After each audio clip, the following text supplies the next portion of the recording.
Hello, everyone. We are Girls Guts Glory, and we are back for a continuation of our last season, GGG Afterlife. And we are here with now GGG Risen. So, thanks so much for tuning in. I know it always takes us longer than we think it's going to get back in recording, but here we are, and we're excited to have you. So, we'll introduce ourselves. I am Kim Doherty, and I play Daisy Gamwich, and I'm a changeling artificer. I'm Erica Fermina, and I play Leaf, your goblin druid. I've Miss Leaf. I'm Alice Gretchen, and I play Valara Nailo, your centaur bard. Hello, everybody. I'm Kelly Lynn D'Angelo. I'm excited to be back for this season, or just be in the season. I'm not going to introduce my character just yet. I think it might be fun to meet that person in game. Yes. We like this. Hi, everybody. I'm Kellen Coleman, and I'm playing Rufus Ripard, your rock gnome wizard. And I'm Rachel Staley. I am your human DM.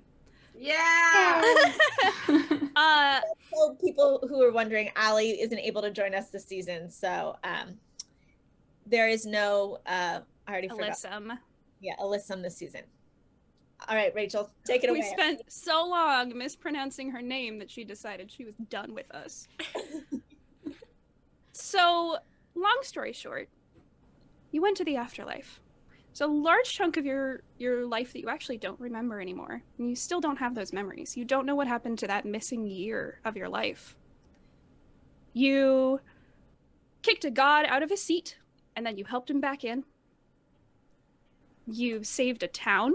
You put together a second band of heroes to help you fight a massive amount of hags.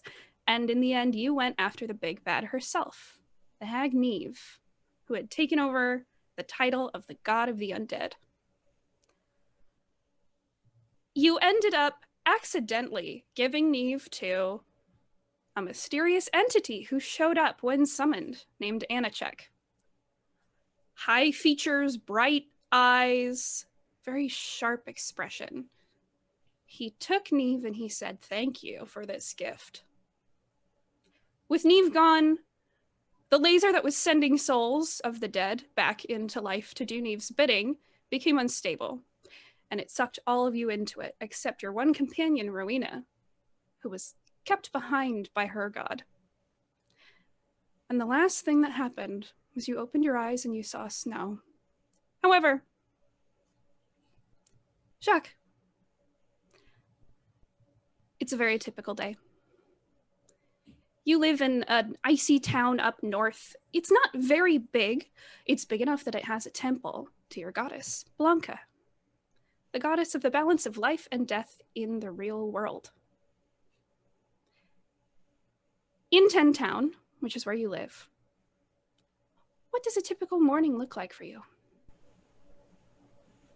Well, when I wake up, I tend to take a deep breath, enjoy the air, the fresh, crisp air through my lungs into my soul.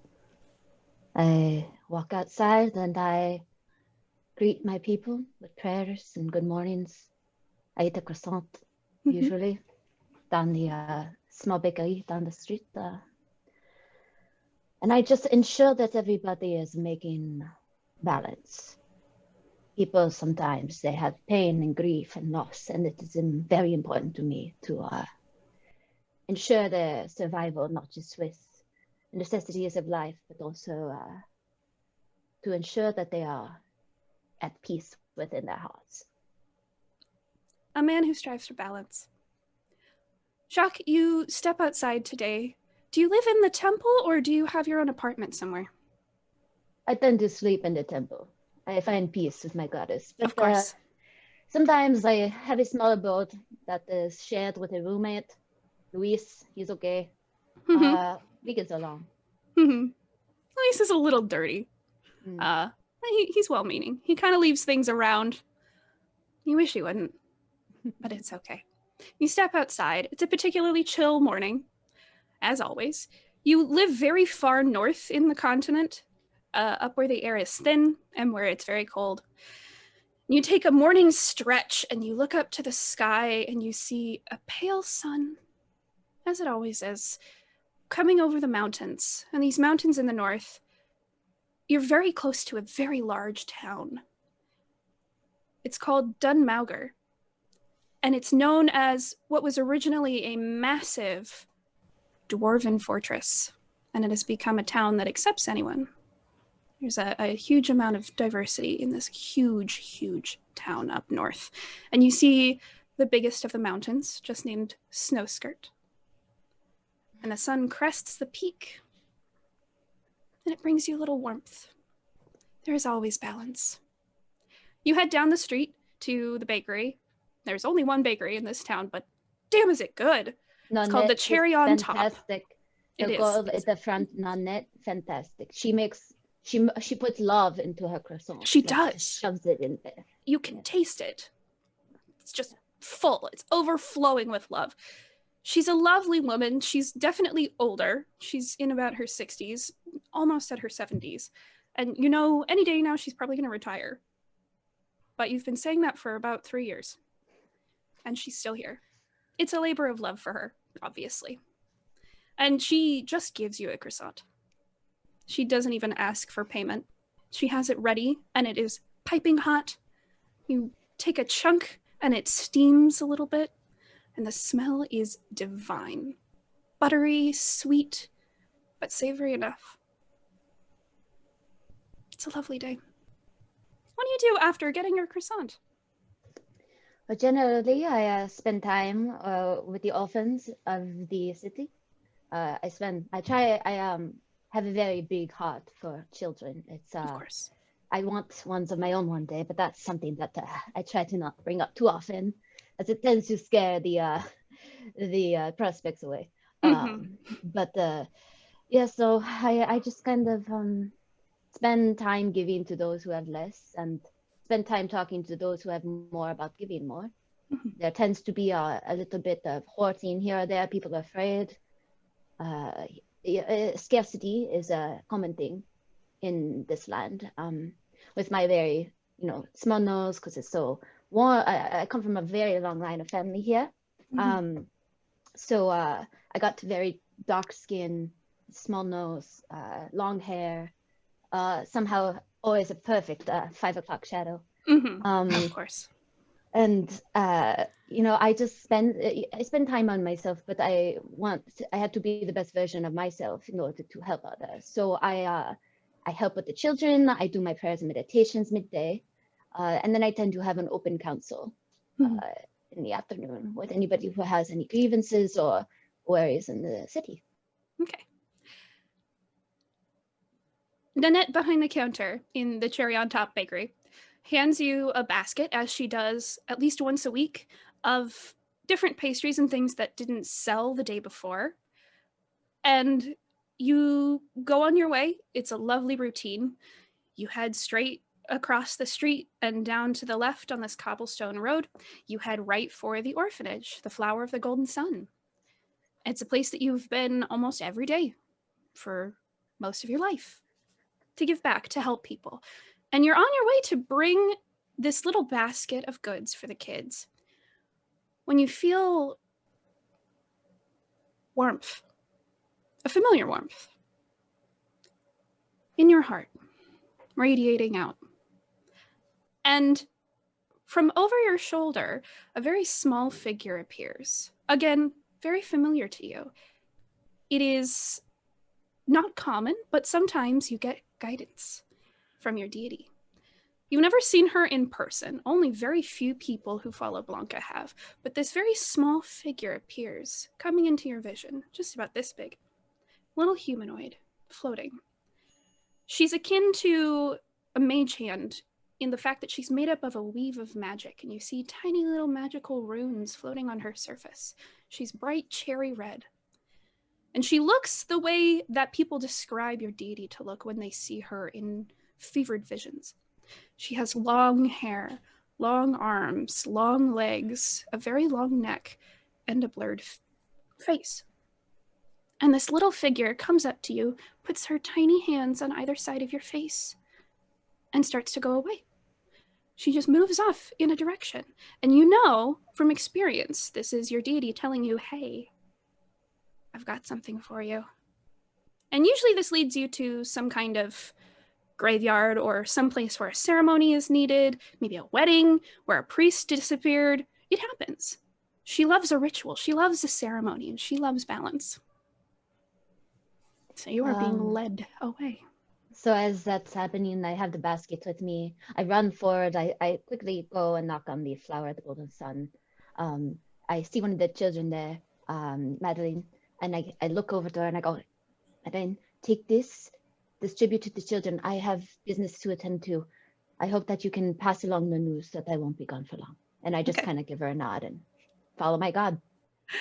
The child you left the basket with has huge eyes, and she looks down at the basket and she smiles and she walks back in. This little figure, this guide that Blanca sends you, leads you down through the streets of town, down the cobblestone paths. You see people that you know, people that come to the temple, lots of couples that you've wedded, and babies that you've blessed. You've seen many lives grow up here. And it leads you to the front gates, these huge wooden logs and this huge fence that surrounds the perimeter of the town. And it leads you out. And for several minutes, you're following this figure, not expecting to have just walked into the tundra today, and yet here you are, going off into the cold and into the snow. It's falling very gently today. Thankfully, there's not a heavy wind, otherwise this would hurt. The snow would be buffeted across your face. You're following this figure, and it takes you off any path that you know. And it continues for a while. You still feel that warmth radiating from the center of your heart, keeping you from the cold, at least a little. And eventually, on the horizon, you see shadows, shapes on the ground. And you get a ping. And you know what that means.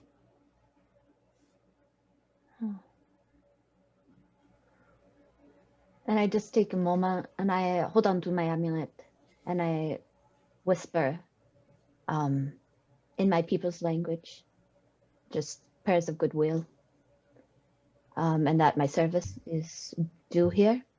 And with like a firm nod, I just approach these shadows with a clear mind and caution.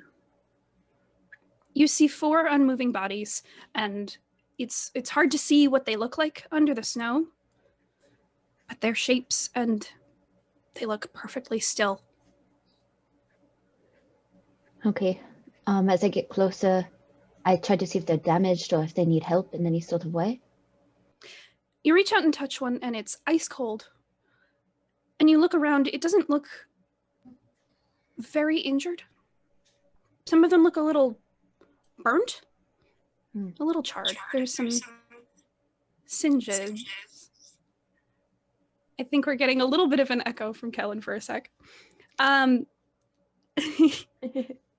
Just the edges of their capes and their clothes are singed, are burnt a little bit, and they all have expressions of surprise.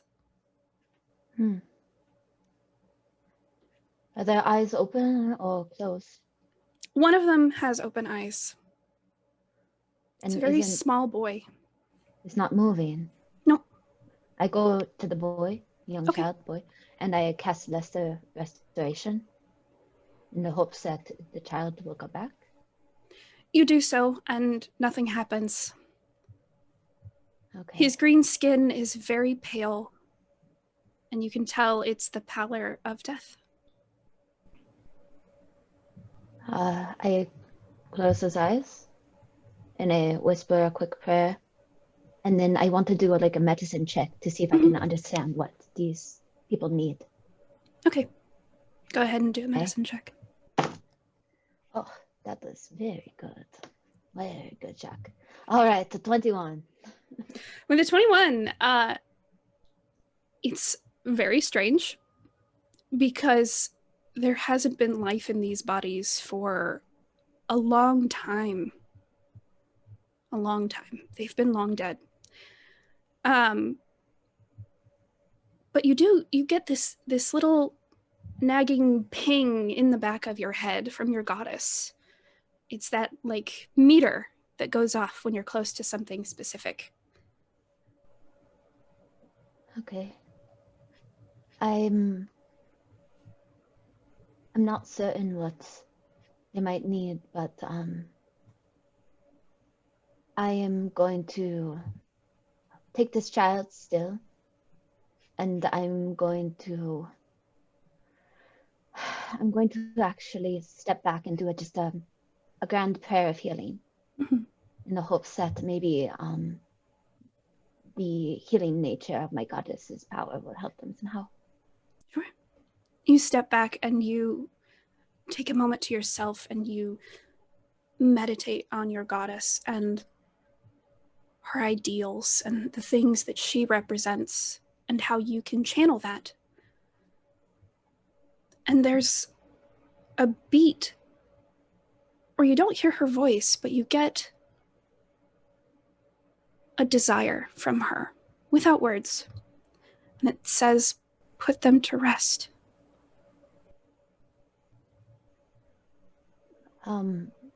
As I have had many failed attempts at casting various spells in hope to bring these poor individuals back, I give like a solemn nod upward. What is the size of these creatures? They're small and large? Yep, they actually run the whole gamut. There's one that is very large. And as you move some snow aside, you see the back end of a horse. And you realize one of them is a centaur, which is very rare. You don't see centaurs up north very often. There are some in Dunmauger. I'm very curious. I mean, being the size that I am too, almost 7.5 feet tall, I'm shocked to find something of this size just lying here. So with that, I carry a couple of individuals, if there's a few that are small or medium sized. Mhm. At least leave 2 of them behind together, because I do not want anyone to disturb them. Okay. And I would attempt to carry them back home. Okay. You pick up the young boy, and you pick up a young woman whose body is very slight. And you can see her hair is dark, but it has this odd shimmer to it that makes it look like it's changing colors a little bit in the light of the sun. Daisy, you open your eyes and you see snow, but you're also very aware of the feeling of being carried. And Jacques, all of a sudden, you get a series of pings from your goddess. And she tells you one is near.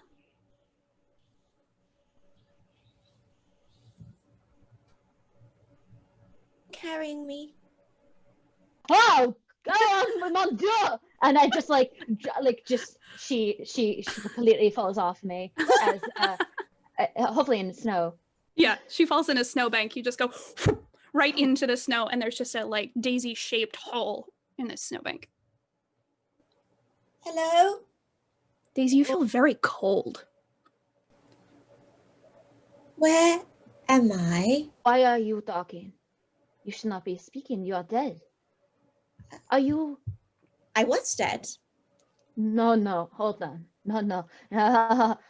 Oh, this is strange. I've never had this happen before. Excuse me for a moment while I pace, and I just begin to pace a little bit. Am I in the afterlife? Do we Afterlife. remember all that happened? You do. Yeah, you have all of your afterlife memories. You remember the last thing you saw was that laser and you getting sucked into it. Are we in purgatory? No, you are in the mountains. You are in snow. You are in a cold place, and you are dead. Well, yes, I knew I was dead. No, it's active, my petite little being. You are dead currently. Dead. Yes, I know. I was dead. I'm dead currently in purgatory. No? Where are my friends? I'm very confused. Here, come with me since you are awake. I'm carrying one as well, and I show her Yep. the little You see boy. this strange, very tall man is carrying Leaf, who is just prone. Leaf. I'm going to run up to Leaf and take him and hold him like a little baby. Okay. Hey, Leaf, warm up, little one. Nothing I happens. tried to bring this little one back to life, and I cast healing on all of you. I'm a cleric of Blanca. It's very strange. Whatever's Daisy, happening. can you roll a religion check for me as he says Blanca?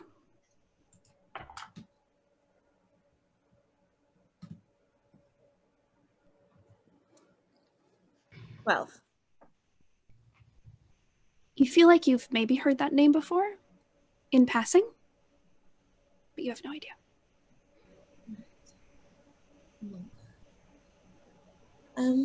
Well, how did I wake up? You were carrying me. Did I just... You just came. I'm so sorry. I was not expecting you to awake. Do you mind if I do something really quickly? If you don't, if you trust me, I swear I walk with a true heart. Okay. I'm so confused, and so much has been thrown at me recently. Shh. And I put my hand against her cheek, and then I'm gonna cast funeral rite as a ceremony very quickly to see if it's a corpse. You cast funeral rite, and you get 2 answers. You get a yes and a no.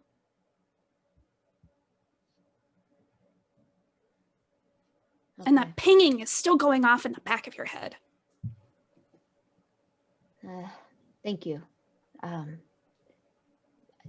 We should bring you and your friends, if we can, to my temple, and hopefully we can get answers together. But I think for now, with the environments and knowing this area, it's safest for us to go with a roof over our heads and some food in our bellies. You see others that were with us?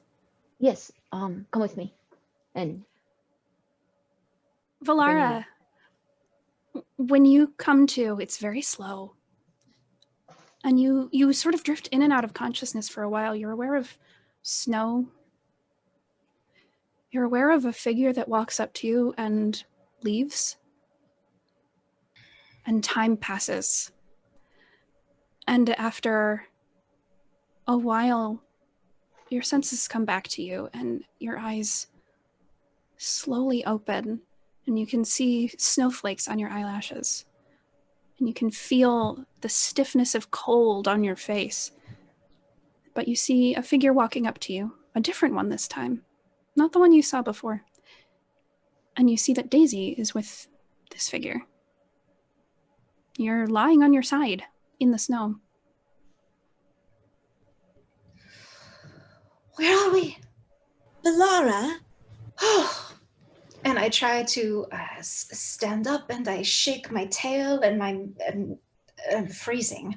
I'm freezing. Where are we? Well, it appears we're still dead, but cold. So, this is very confusing. But So tired of being dead.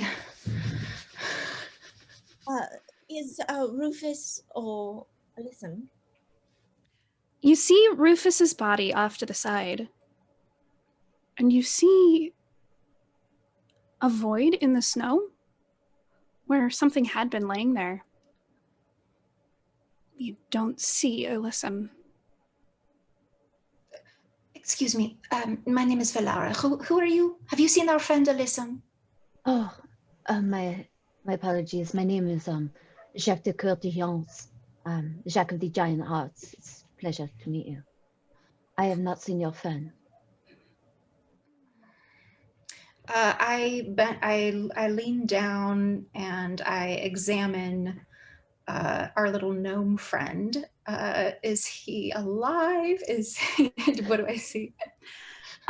Make a medicine check. Okay.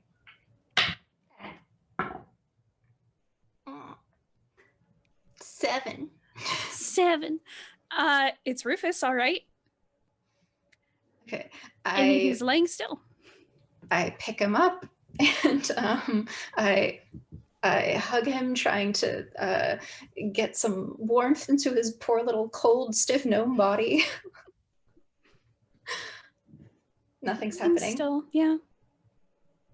Oh, Rufus! Okay, I'm so sorry. We need to find. Where's Leaf? Do I see Leaf? You see him in Daisy's arms. Okay. Leaf, we're trying to wake him. Not yet. Again, it seems as if there's some slow coming into. I'm sorry that I did not see the other friend of yours, but I do think it's safest to return back to my temple. This area is not traversed as much, and as somebody who is aware of the patterns of snow, I just don't wish you to get stuck in a storm. Daisy's gonna take out a little like mechanical toy that she carries in her bag of tricks. Mm-hmm. And she is going to cast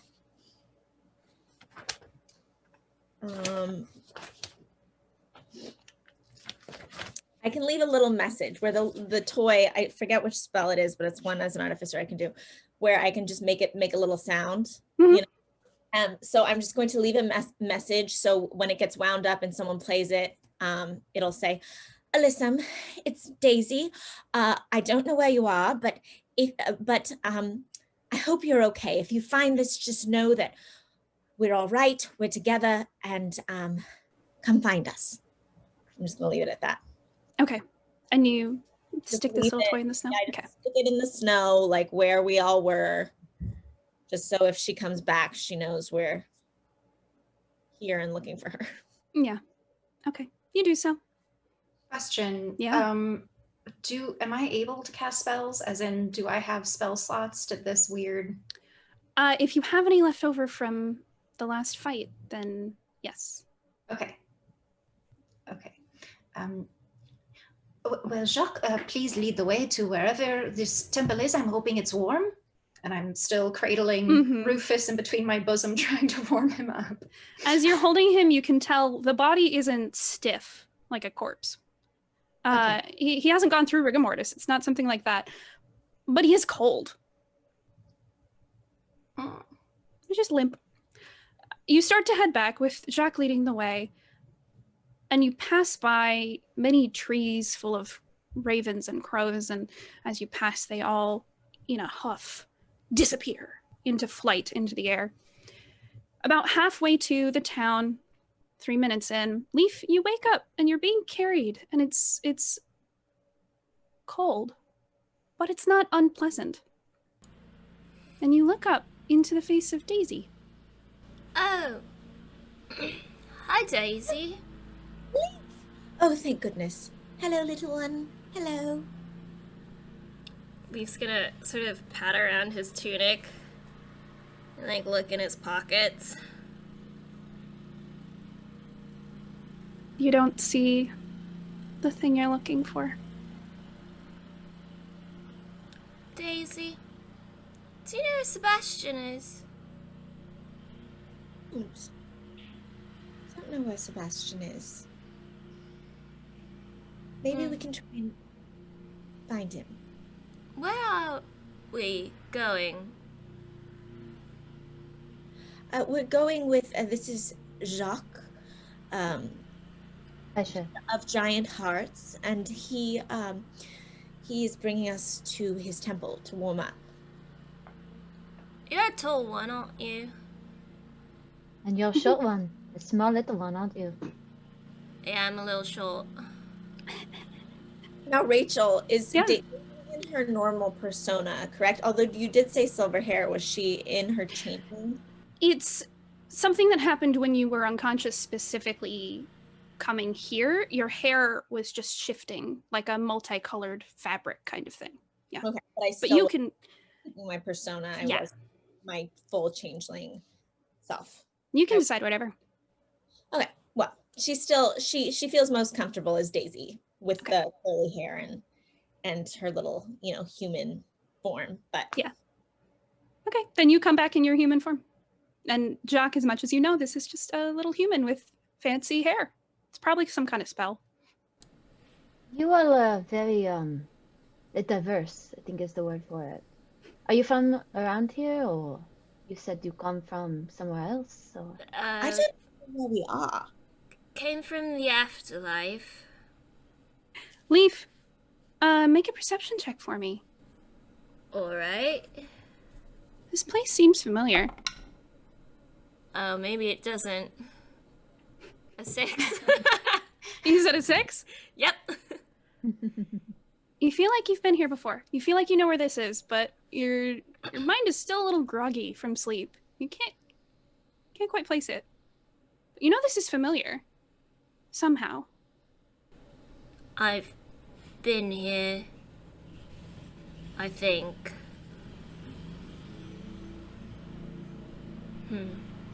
Well, welcome back. Thanks. Maybe Yes. some food will help you recover. You all seem quite drained. Food would be wonderful, thank you. Do you like pastries, or is that not a thing you enjoy? Did you say pastries? I mean, Nonette has the best pastries in the world. Sound lovely. It's strange because I haven't felt hungry in a very long time, and yet I'm feeling quite famished at the moment. You are. You're feeling quite peckish. And at this point, you're back into town, and you're just starting up the cobblestone path that, if you take a left and then a right, will lead you straight to the temple. I'm We sorry actually if we're back out of purgatory. Are we? You speak of purgatory like it's a place you go on a Tuesday with your wife. I am confused. No, we were stuck there for a little while. Does anyone want a good berry? And Leaf's like in Daisy's arm, just like puts his hands together and starts rubbing them and just like creates a bunch of good berries in his hand. When you create the good berries, instead of the typical red ones that you know from your home, they come out as they look like juniper berries. They're white, but they have just a soft coloration of like a mint color. They're unfamiliar, but they look good. I'm gonna try one. Yeah. You bite into it and it pops in your mouth, and it's this spearmint bright taste. It's delicious. Rufus, when you slowly open your eyes, your eyelids feel so heavy and you're so exhausted, bone deep exhausted. You see a house, and then another house, and then a library, and then a house, and then a house. And you look down and you see cobblestone.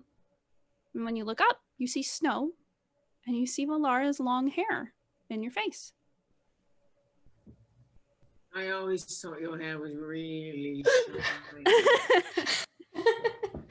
Oh, Rufus, I'm so pleased to see you awake again. Oh yes, thank you. You may braid it all you like. I'm so happy you're awake. And I move Rufus. Do you think you can hold yourself up? Could I put you on my back? I feel like this feels back in the day when I was on the road. You feel hungover. Yeah. Now that you're all awake, I need you all to roll a d4 except for Jacques. 4.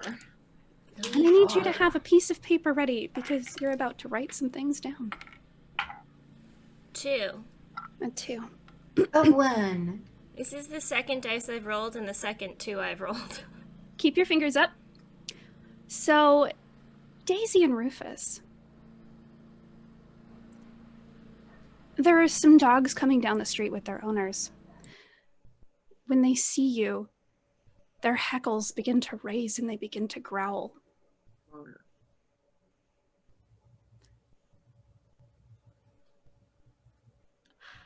Valara,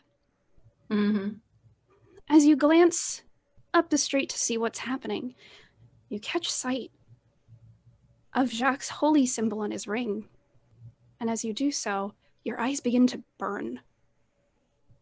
Leaf, you get a waft of bread, the smell, and it makes you feel sick to your stomach. Gluten intolerant. Yeah. Write down your numbers. And now I need you to write down a couple more things. Just the 4 of you. You now all have dark vision. Mm-hmm. You are now all immune to poison. Your unarmed hits deal necrotic damage. And the spell Turn Undead will not work on you.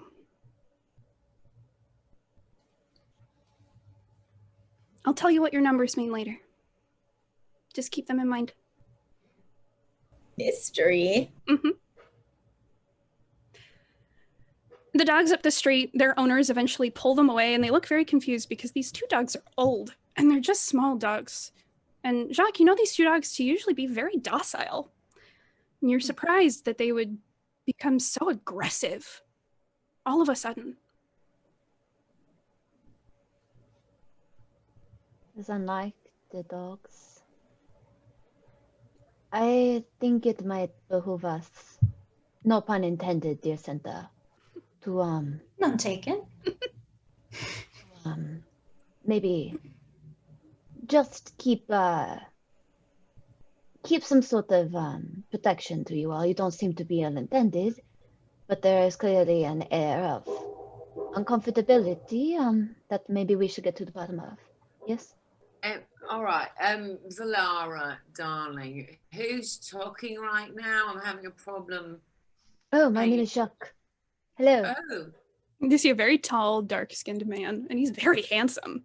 Stupidly handsome. hello. You remind me of someone I used to know a little too well, which was an awkward phase of my life. But now, who are you? Jacques de Colgiant, but you can just call me Jacques. What is your name? Jacques. I'm Rufus. Rufus Rippard. May have heard of me. Not sure. Actually, Jacques, you have. You've heard of him. He's a famous musician. You're actually quite fond of his music. You've heard him live in a couple of the bigger towns when you did just a dabble of traveling in your younger years. Oh, yes. Yeah, he's cool. I remember your concerts well.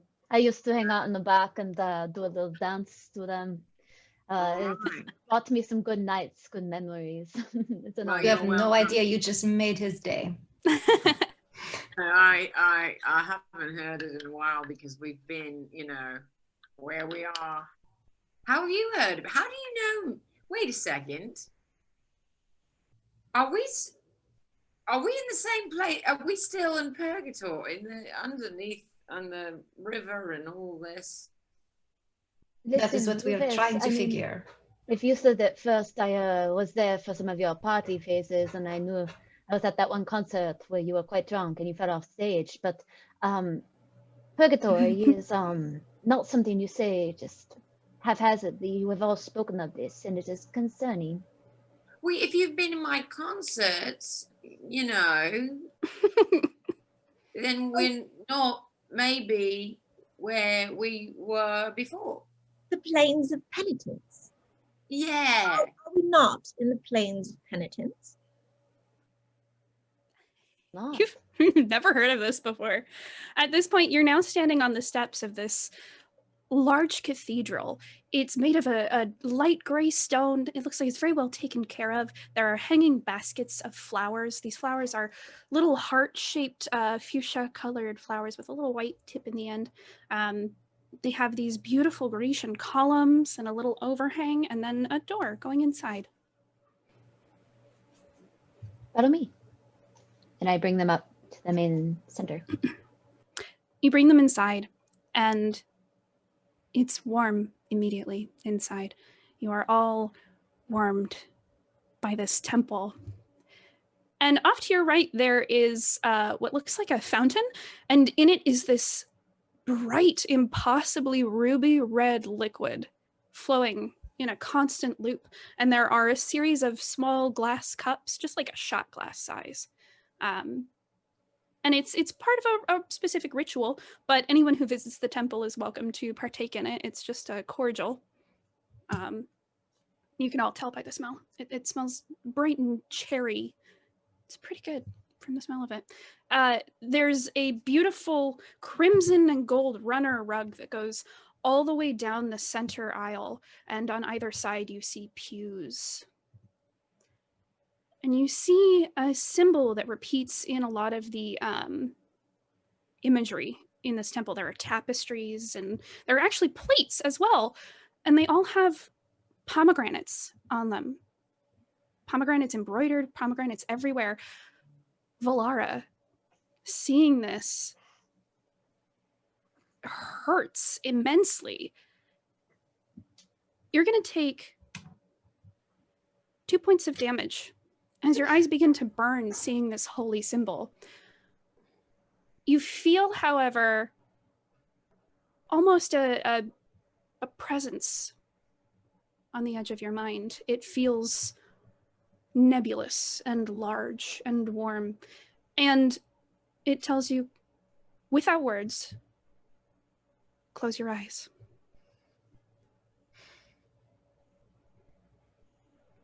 And it leaves you at that. Stop walking. Were we walking in the aisle? Mhm.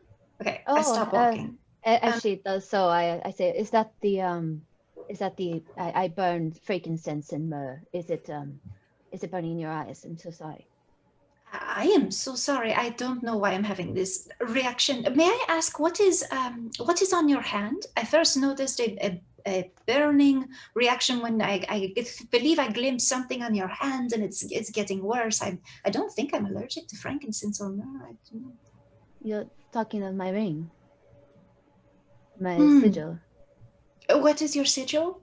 This is a balanced star, given to me by my goddess. Goddess, a what star? I did not catch the first part. It's called the balanced heart. The balanced heart. Okay. Yes.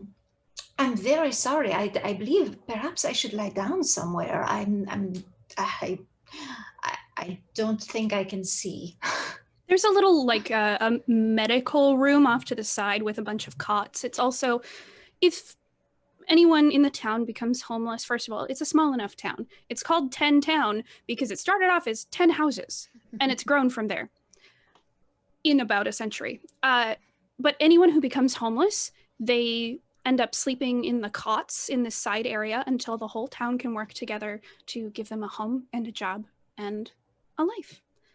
But you know there are cots off in a side room. It's just a very plain room filled with cots, and you can bring her there. Please, come this way. Maybe resting your eyes outside of the temple will do some good as we try to uncover and understand what's happening. So I just guide her there. It's actually just straight down the aisle, and then you take a right, and it's just a door you swing open, and you light some candles so that there's some light in there. So a couple of braziers are now on. And you can lead Valara over to the bed, and the door is closed behind you. Valara, when you sit down on this cot, you feel that sensation again of something just brushing up against your mind, and it without words, again says, you are safe now.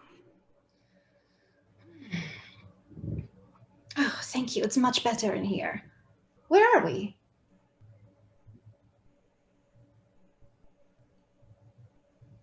You're in Sandown, have you not?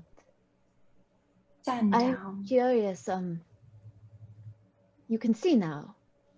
No trouble. Yes, I can see now. No trouble. It's Do you very good. mind It's if just I in do that a one little room. something? Don't mind me. I just want to test it. And I pull out my ring again just to see if Your eyes anything happens. burn at the sight of this holy symbol. Okay. Oh, we'd better By the way. not. Goodness, Okay. what religion are you?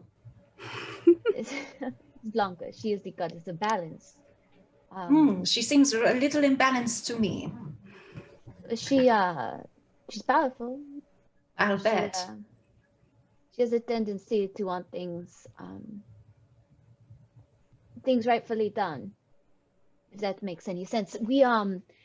I do a lot of ceremonies with this ring. It is an honor to hold it and wield it. Rites of passage, atonements, prayers of all different sorts. I use it mostly for oftentimes to put those to rest after living a good and long life, to bring them on to the other side. There's something that I feel with you all, unfortunately. There is something, how do you say, there's a word for it. Wrong. Wrong. Yes, there's some things wrong. I'm sure you've heard we've been dead, we've been in purgatory, perhaps but no one else is having a bad reaction. So it must be something unique to me. Maybe I am the only one still dead. No, because I have an appetite and pastries do sound good. I don't suppose you could get some and bring it to me here. Do I have to walk back through them?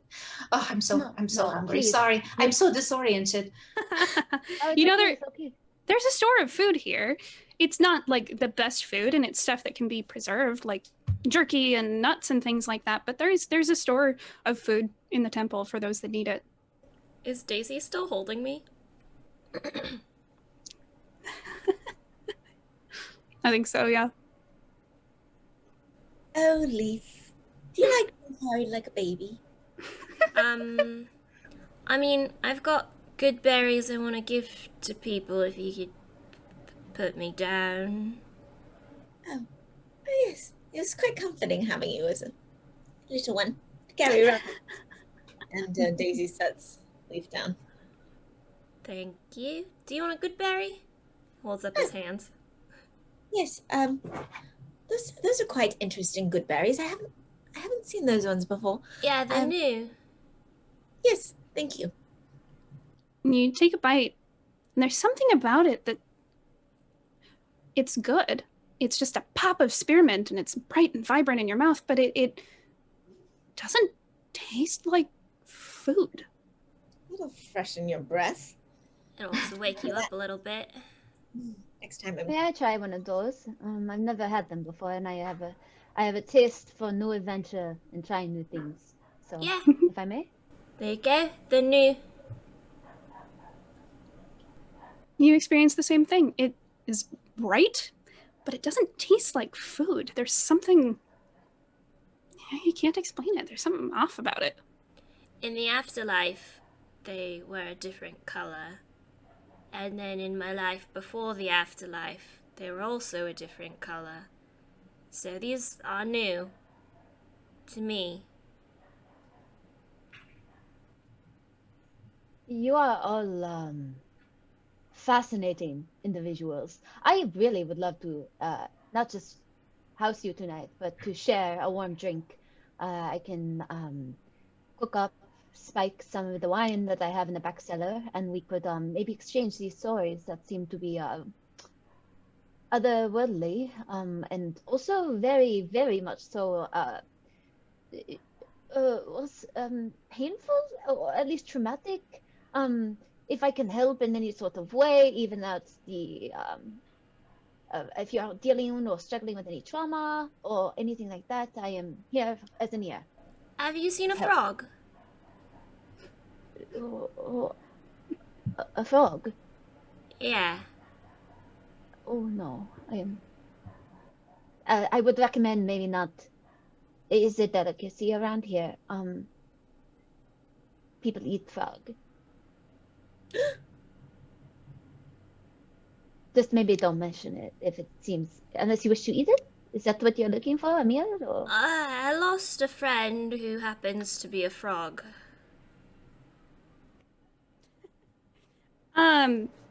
Leaf, can you make another history check for me?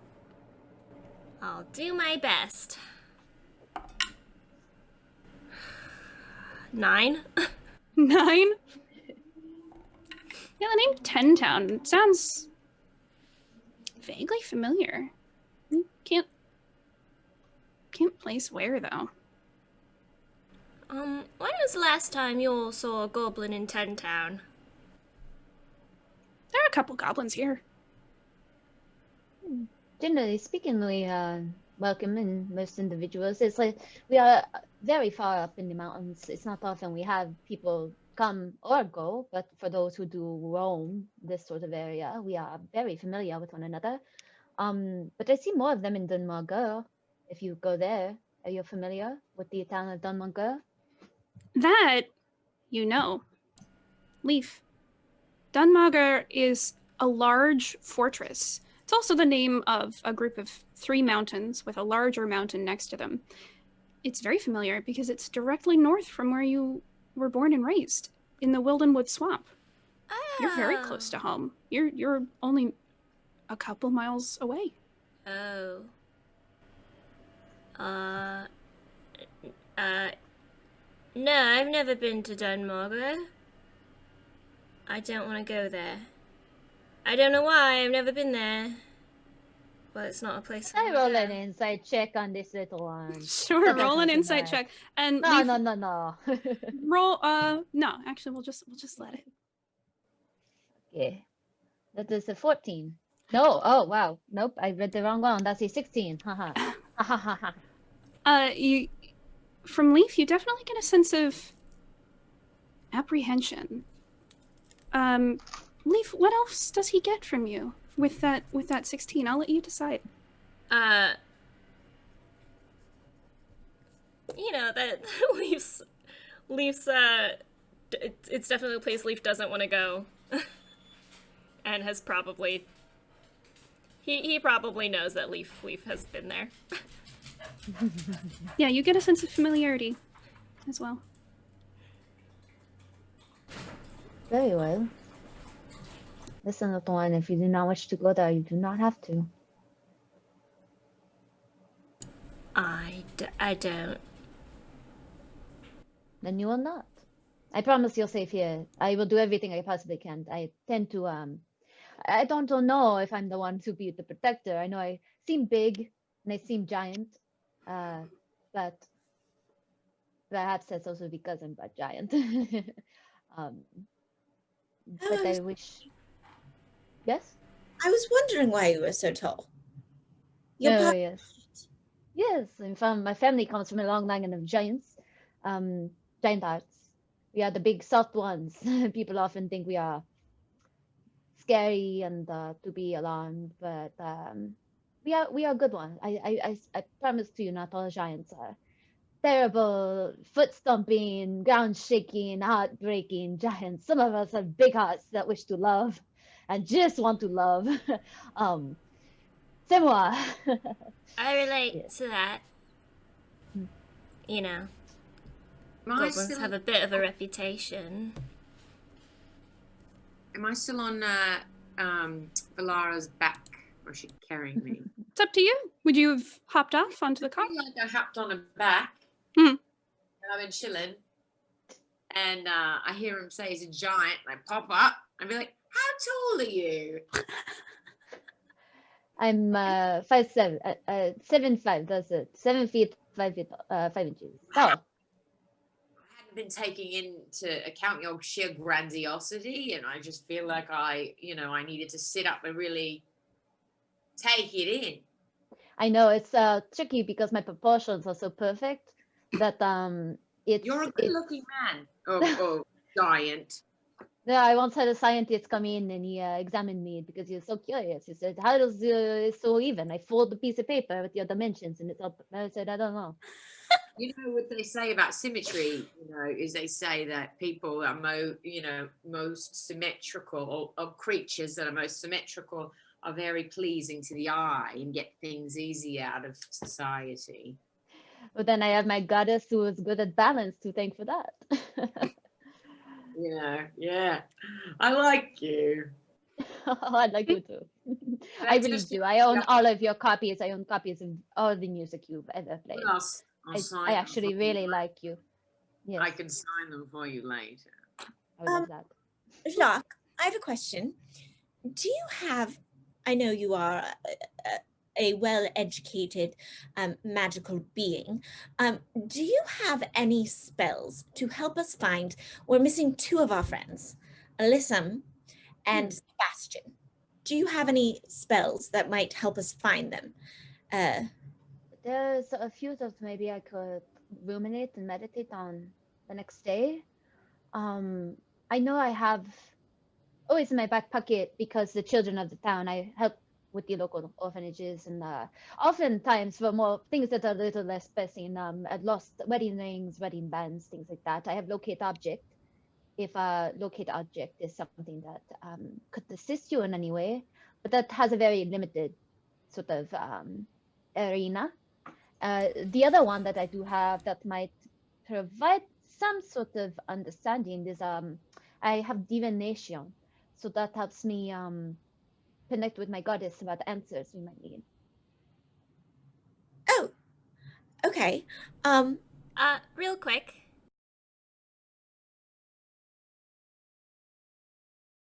All right, we're back after a quick little video blip.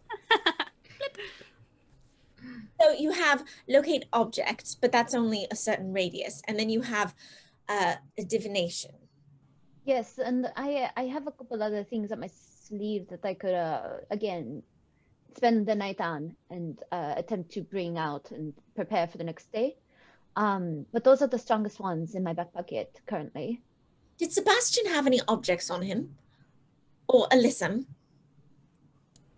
Make a history check. Anyone can do this if you're trying to think of anything that Alyssa might have had on her person. People should try. What are we rolling? History? Yeah. 12. 10. 8. Bad dice. Sebastian was a frog. I don't think he carried anything. Alyssum had a crown she would wear. No? No, maybe I made that up.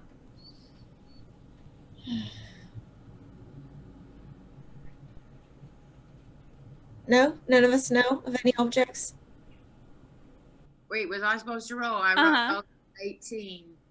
All right. With an 18, you're sitting there thinking about if you've seen a specific item on Alyssum. And you did.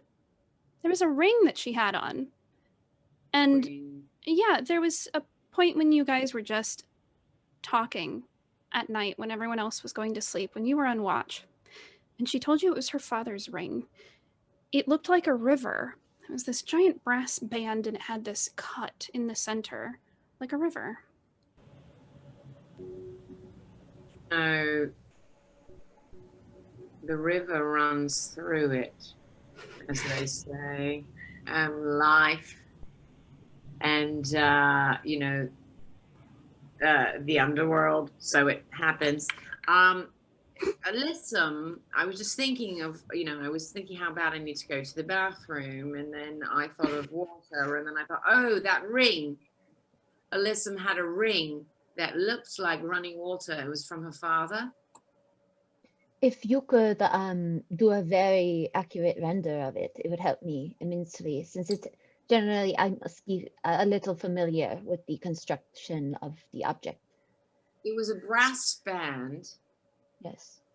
And I should draw it. Do I have paper and pen? Yes, no, he has some charcoal and some parchment. Okay. And so I grab it. Good drawing. You'll have to roll a performance check to see how well you do. Oh, that won't be so bad. I am good at drawing, let me tell you. I'm gonna say you're good at performance. 18. Yeah, the drawing's actually pretty good. It's fairly lifelike. There's some shading and highlights and With my fingers, yeah, looks very nice. Could you assign it for me? I don't. Anything for a new giant heart. You make me blush. There you go, pal. Thank you. Mate. All right, let's do this. So I take a moment and I focus on the render and I cast locate object, try to see if I can pick it up in the vicinity. Yeah. You focus on this image of the ring and you can almost see it in your mind. It's described and drawn so well. It's a beautiful band. And you focus out your energy, trying to see if you get any feedback from this ring, and you don't feel it.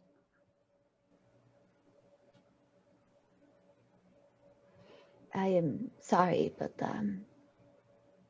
it's a beautiful drawing and I can't pick up on it anywhere. That's unfortunate. No, I still have the ability to attempt to connect to my goddess. If you wish, I can use divination, but unfortunately, I have done everything possible to help you all today, and I will need to spend an evening resting and sleeping to recover for other attempts for you all. I could use a rest myself. I Same can- here. After can- pastries. Oh, yes, pastries. I and wine, if you don't mind.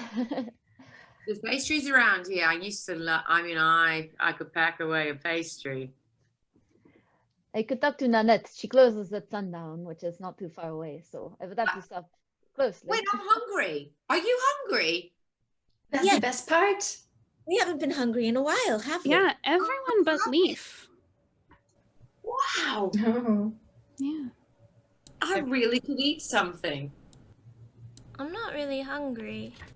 After you ate that good berry, your hunger's sated. But the rest of you, you know, good berries usually sate your hunger for the day. And this one didn't. It didn't for me. No, not for anyone except for Leaf. And good berries. Yeah, you want one? I mean, yeah, let me try it. Pastries sound good. Don't want to ruin my appetite, but I haven't eaten in a very long time, so let's try it. Yeah. So you Rabbit. pop this little juniper-looking berry into your mouth, and again, you experience what the others experience, that there's this bright spearmint explosion, but it doesn't feel like real food, and you're still hungry. You do all gain a hit point every time you eat one of these good berries, but seems like its properties have changed. That was very refreshing. I can feel the, it's like almost like snow is in my mouth. But Yeah, it'll wake you up. yeah, but I'm still thinking of buttery, flaky crusts. There's nothing wrong with that. Mm. Would you like me to try to contact my god with the concern of one of your friends? I can ask her something concerning a specific goal, an event, an activity that might happen within 1 week. But that's it. So if you wish, I could say, will we find your friend? Or we can be as specific as possible, and I will do my best. Can you ask if our friends are still alive? It's more about predicting the future. So it's more about what will happen, not what has happened. Hmm. Will we see our friend again? At least within 1 week, I can easily ask that question for her if you would like. And also the frog friend, Sebastian. I believe I can only ask for one. At least for now. All right. Well, we'll ask if we'll see Alyssum again. And then next week, Leaf will ask about Sebastian. What if he's Okay. eaten by next week? I just realized we could see our families, our loved ones, my son. Perhaps. If we're alive, okay, can I call third week to see if you can track down my son, Jukebox, the Jukebox hero? If you could. Okay, third week. If we're alive, that means our family's here. It's true. I just got so happy. Oh. And on that revelation, we're going to take a quick break. And really quickly, I forgot to do it at the beginning, but thank you to Wizards of the Coast for sponsoring this season. Johannes Plenio for some of these cool, awesome backgrounds from coolfreepicks.com. And then I have to thank James RPG on Patreon, who makes these animated, specifically D&D Zoom backgrounds. They're amazing. I bought pretty much all of them. Go check them out. They're Great. amazing. Look at it. Look at that. so we're just going to sneak away for a quick little break, and we'll be back very soon. So see you guys in a moment.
We are back from break. Thanks for sticking with us.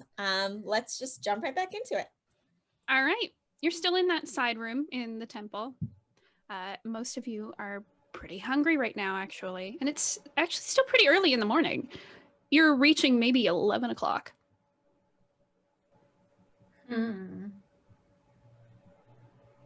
Well, what are we here? What are we doing? I want to rest, but it's morning. Well, if you wish to see your families and your friends, as it seems as you all have a curiosity for, considering you are back from the dead, at least in my eyes, then perhaps just recovering in some sort of way would be most beneficial for all of you. I think we need naps, you know. Would you like me to attempt to get some information about your friend with the spell that I had mentioned very quickly? Do you need a rest first or no? Not for that one, but after I perform it, I will be quite spent. Well, yeah, so then should we go to wherever we're going to rest and you do that thing you do, and then we take a nap? You Yes, are we in a can do room that. full of cots right now. We should do it here. It sounds good. I'll gather some wine. The kitchen is just next door. And I'll be return with some baked goods that I can gather. So I'm gonna go to Nanette's, grab what I can, Mhm. tell her a little bit about this weird interaction that I had. Not enough to scare her. She's a Mm-hmm. very kind woman. Just Yeah, she looks very welcoming confused, people in but town. she nods. And I let her know I'm going to take care of some strangers and travelers.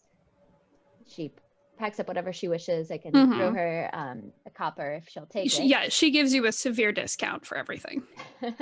And then I bring it to the temple again, spend a little bit of time humming to myself like a chef from Ratatouille in the kitchen as I cook up and take some of these spiced wine and bring a little jug of it and enter and return to all of you. All right. You come bearing not only the delicious smelling baked goods that Nanette packed for you, you also find some fruits that have been left behind in the kitchen, fairly fresh, not past their ripeness. You find a bunch of nuts and some like granola mix and some jerky of some kind of meat that you can bring with you as well as the wine. Start setting it up and humming to myself. I'm kind of in my own little world. Mm-hmm. You guys wish to talk behind my back. I am truly, truly preoccupied. There is now a delicious smell permeating the room and almost a feast of items that have been laid out before you. Leaf, however, it doesn't sit right with you. It doesn't smell appealing at all, and it almost makes you a little nauseous. Ugh. He's just gonna like tuck his face in his tunic. Ugh. What's that smell? Did you pass? What's happening? Why are you covering you? I didn't do it. I would tell you. Wasn't me either. It certainly wasn't me this time. You know, I will own my farts always. Always, yeah, she does do that, doesn't she? It just I don't smell- smells. I don't Smells like like that buttery smell. goodness to me. What's happening? Magnifique, magnifique, je m'appelle Jacques. I'm just kind of like Sing too much of it. In a language that you don't understand, but it seems very joyous. Leaf, what smells bad? What's in it? The food? What Perhaps do it's goblins usually eat? Food? Did you used to think this type of food smelled good? I don't know. It just makes my stomach turn. That's perhaps new. another good berry. I'm not hungry. Mm, Oh. I'm hungry. I'm So ravenous. I'm just going to, if that's all right. Is it a help yourself kind of thing here? Oh, sorry. I am a little bit into the beauty and the presentation. If you're able to just wait 5 minutes more, Oh, it yeah. is I promise it'll be worth it. It'll bring you not just joy in your bellies, but in your hearts. Magnifique, magnifique, je m'appelle Jacques Confit. So, how do you set this up so that it looks absolutely magnificent? What are you doing? So, What's this place setting look like? yeah, no. So I always get really into it because I'd like to make things as beautiful as possible. So it's like a thing. Um, so I like spend a solid amount of the time like carving and delicately stripping the jerky into like little hearts, and like I wrap and I peel the apples and make them into roses. And I spend some time like glazing cinnamon and sugar and honey over all the fruit as I'm cooking it.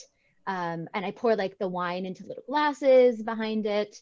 I present the croissants on like a stacked tier with a garnish of like pine that I had ripped off from the back graveyard with the small garden that I have. There's rosemary, the scent of rosemary and sage, and I make sure that the pastries are warm. That's my biggest thing. I don't want them to eat cold pastries, so I try to make sure that they're as fresh as they were when they come out in the morning. Yeah. And it essentially it just looks like a bridal shower presentation of love. little grazing board. Martha Stewart, eat your heart out. It looks incredible. I present to you a meal fit for the dead. That's very Is it time? Your glasses swim up a little I... bit. Okay, I just start eating. I mean, I must say compliments to the chef. This looks like, you know, something we'd have in the green room backstage. So, tip my hat to you. I'm going to go in. Start eating. This is so good. Is this an onion galette? I have not had a galette in so long. I ought to give my compliments to Nanette. I got to be honest. I do not cook everything here. I am just about the presentation and making sure that this is consumption approved. Oh, so approved. Right. J'adore le croissant.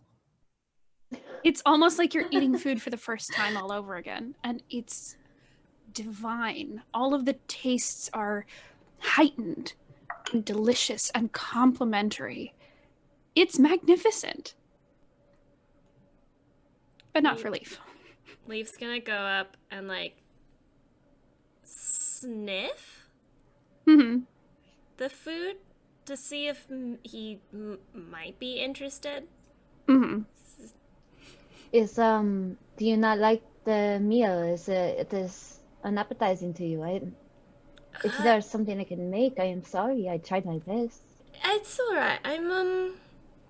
I think I'll just stick with my good berries for now. It looks very nice. Just I think maybe coming back from the dead upset my tummy. Well, maybe just some water then. Yeah.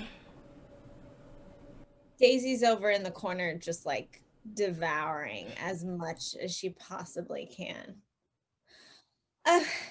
Jacques, I have to say, this is all just magnificent, and I'm so pleased. I'm quite full, let me tell you. Well, I am glad that you had an appetite for food, and I feel like you can hopefully understand that my goddess welcomes you and is open to all of you staying here. I just she also brought me to you, which now that we're all settled and hopefully have a little bit of wine on hand for the tougher conversations that might be happening soon. I was a little disturbed, and still am, to be honest. You all were dead when I approached, and I attempted, as I had mentioned, and now that you are all awake, to bring you back, to clear you, to heal you all, and nothing was quite the right answer. So I think that there is something strange at play, perhaps with all of the things you are talking about experiencing right now. So, are you all comfortable? Are you all cognizant? Are you all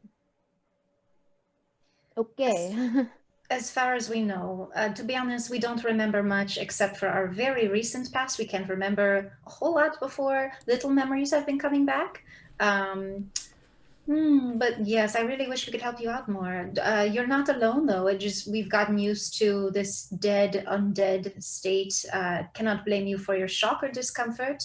Can only say that yes, we understand. We do not take offense. We agree you have every right to be a little unnerved. I wish we knew more. Yes, to be honest, I'm a bit unnerved. I don't know what we've been going through exactly. It's been quite bizarre. Yes. I mean, there were hags, not your normal every day. You walk around, you see someone, you go, oh, that one looks like a right hag, like real hags, and lots of weird things. We had some roots that were like growing and coming alive. We had We accidentally just a- dethroned a god. yeah, that was a little, an owl-faced horned thing. Yeah. What? The owl-faced horned thing rings a bell. You know of this figure. There's a lot going on right now. And Jacques, you keep up on the news pretty well because a lot of the news comes up from Dunmauger, where they are a large town, and they live in the north. There's a figure in the mountains further away who has been causing trouble. You've heard stories of these spires of ice appearing throughout the continent. Ice that doesn't melt. They're huge. And from it, almost every night, things appear. In different cities. There's about 5 of them that you've heard of. Sometimes it's undead.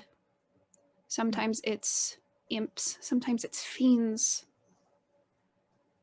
Whatever it is, it's causing the cold to grow. And even in southern areas that are typically very warm and tropical, they're beginning to get cold. This cold is spreading throughout the continent at an alarming rate. And you've heard of this figure. People have talked about seeing this figure in the distance. A lot of people who go off to find her do not come back.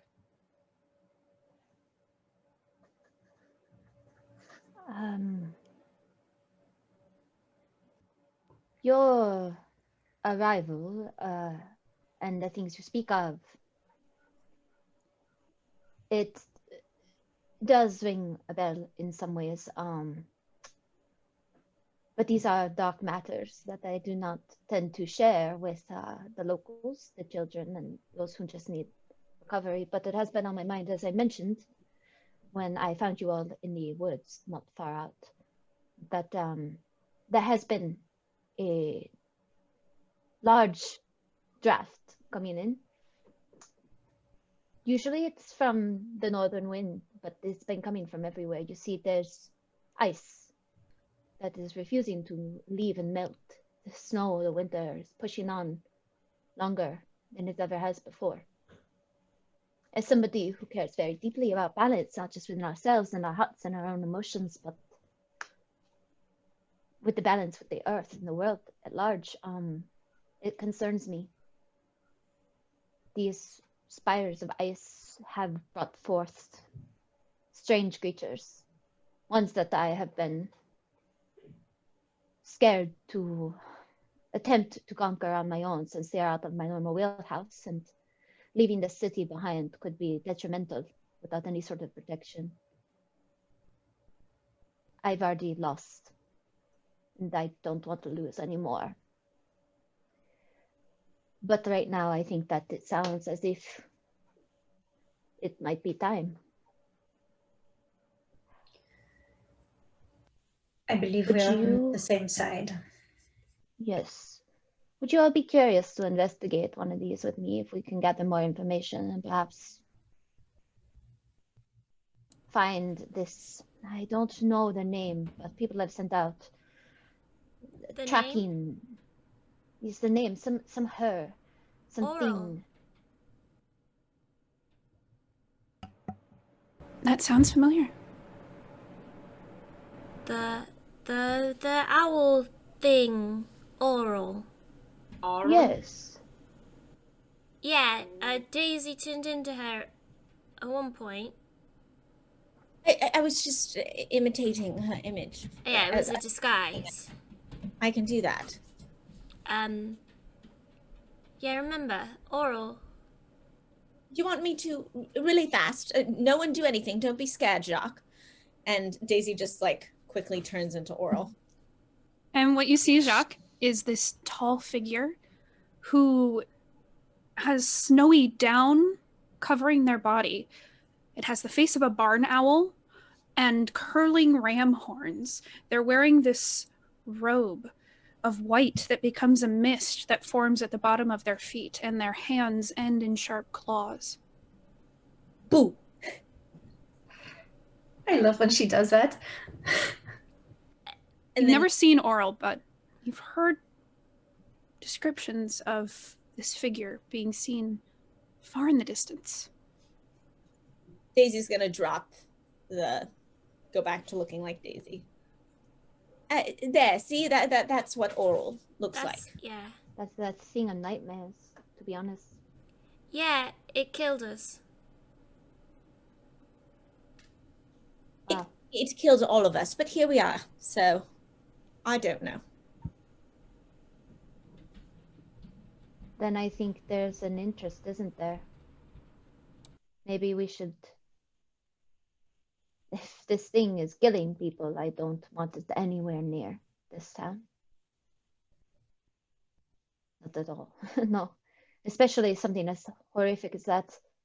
To imagine that a child's nightmare has turned into a reality, I must follow Blanca's request. I think I should follow you if you are comfortable with it. See that the church and sanctuary is safe, but wherever you are going, I would like to assist you. I mean, I'm quite all right with that.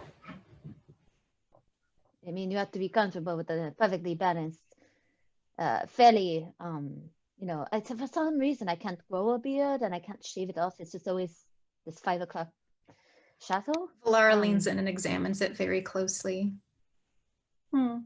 Was that perhaps a spell put on you? I don't know. I think that The good-looking spell? Oh, he's so cute when he blushes. It's been a while for me since someone's flirted. Look Sorry. at him. Oh no, I couldn't. No. Oh gosh, it's hot in here. He goes and opens a window. What is our plan?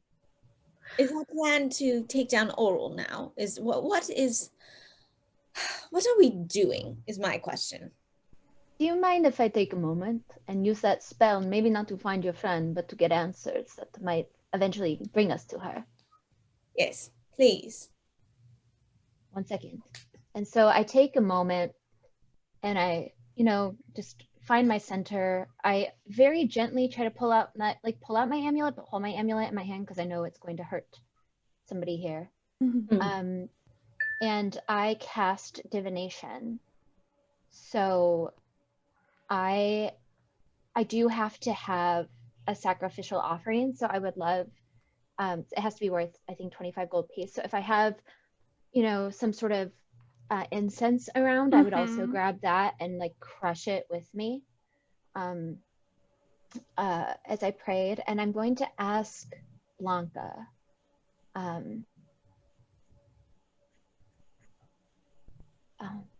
dear goddess,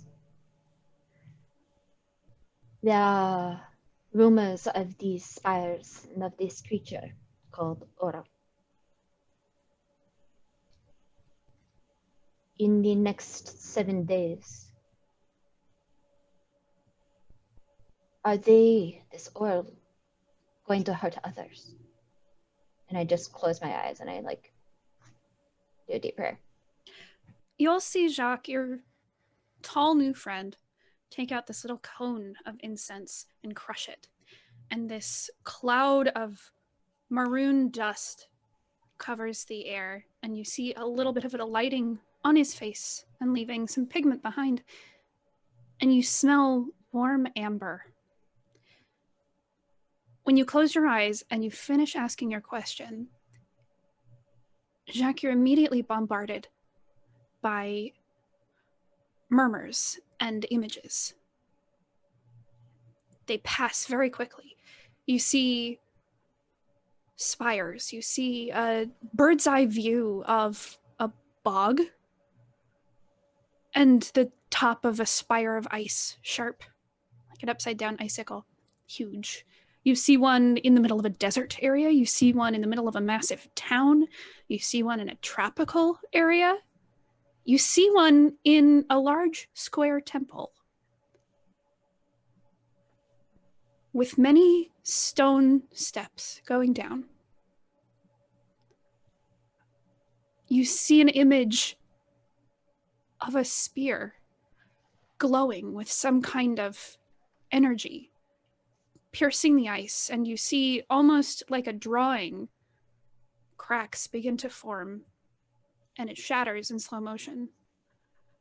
And you see this happening over and over and over again. You see people in towns being overrun by the undead, and you can't quite tell if this is past, present, or future. You see many deaths, many people dying. You see some towns become completely overrun with the undead. Life extinguished in smaller towns. And the last image you see lingers. It's a dark vision, and there's just a sphere where you can see. And in that sphere, you see snow falling gently. And you see two large mountains that are unfamiliar to you, capped in snow. And in between these two mountains is a small dark shape with many peaks and many towers and many eyes. And then the vision is gone, and the murmuring stops, and you just smell that warm incense and hear the crackling of the braziers around you.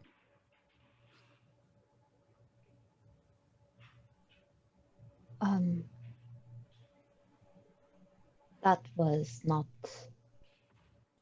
I have never had anything that powerful when I cast this. Usually it's just an omen or a simple vision, but not this. Oh my goodness.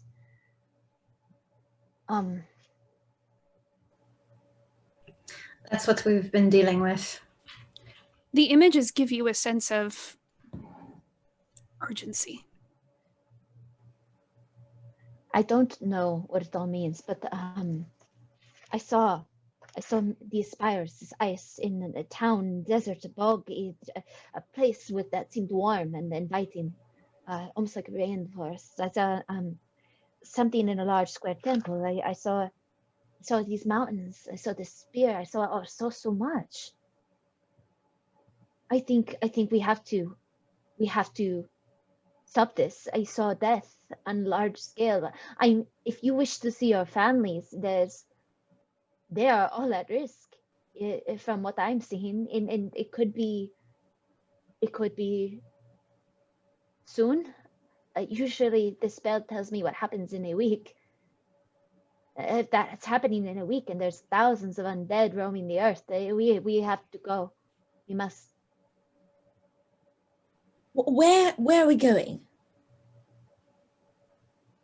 Out of everything I saw, was there anything that felt familiar out of all those locations? There was in this Rolodex of images that passed by you, you saw a spire in a bog that's a little bit south of you, but you saw just the briefest glimpse of a figure in a town that you know. It's north in Dunmauer. There's one or two spots that feel closer that I'm familiar with. The bog, not far from here. But I think our best bet is to seek answers in, unfortunately, perhaps the city that your friend here, Leaf, does not want to go to in Dunmauer.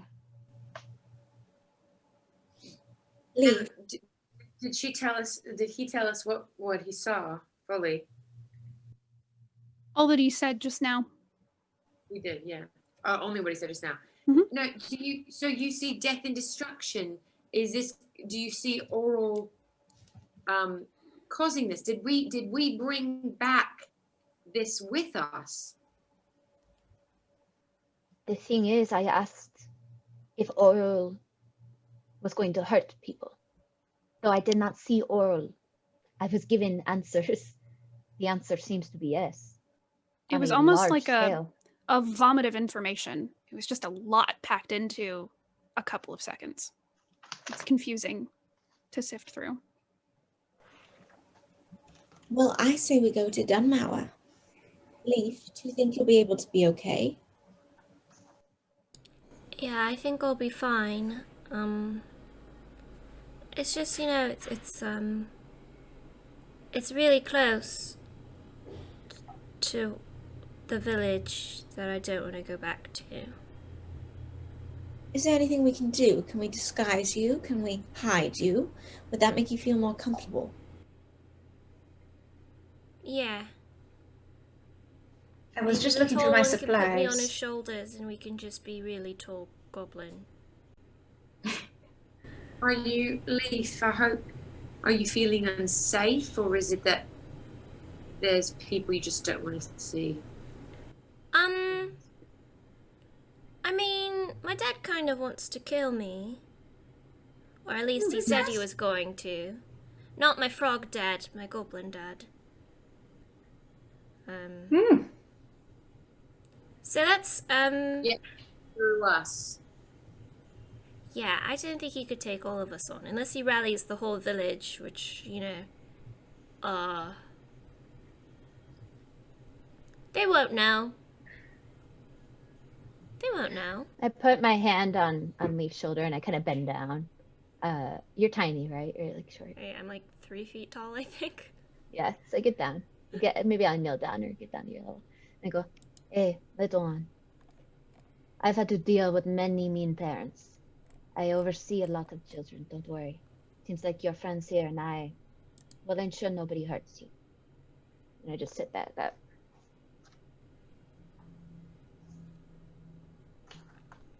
Thanks. We've got you. All right. Well, I will tell you I am full, as you can see. I would like to take a little nap. And then perhaps we can go to Dunmauer.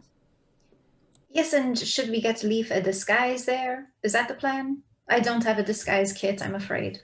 I was looking, I don't either, but I mean, there's some goblins in Dunmauer, right? I mean, it's a diverse town. Your family wouldn't have done any training there, but other tribes nearby would have. As long as you call me Leaf, maybe I'll get a mustache or something. ooh, that's fun. Oh, there is a great barber in town. I think it's this. How do you think I look? Stunning with this hair. So if you want, we can go and collect provisions, gather the things for the trip. We will not want to go there without. Do you have like snowshoes and correct sort of coats? It seems like the horse will be fine. because you're packing a lot of in the back. It's very beautiful. So but I mean, if I know disrespect, it's just your body temperature is probably warm. Anyway, First of all, it's a centaur. I'm only part horse. And yes, I am quite warm, but usually only on my horse parts. My upper parts are not always warm. Anyways, feel Leaf, warm. I think you would look absolutely charming with a little pointy handlebar mustache. Rufus, do you have any costumes? I don't, I thought I might, but a rock gnome, wizard. I mean, we could probably fashion him something. I don't have any with me. Oh, But that's there's some great designers in town. We are small boutique shops, but costuming and plays of sorts are quite common here. There's a great can dancer. Oh, she's great. Mm-hmm. all right. Well, do I have money? I like checked to see. You have everything that you had in the past. Everything that you had before.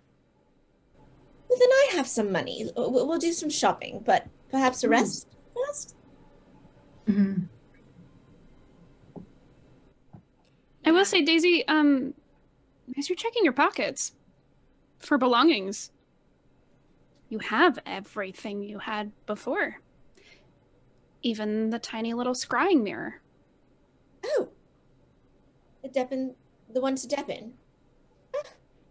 Well, look at this. It's a scrying mirror. I wonder if we could. Mhm. We just. Can we see Deppin? I open it up. Deppin. You pop it open, and you see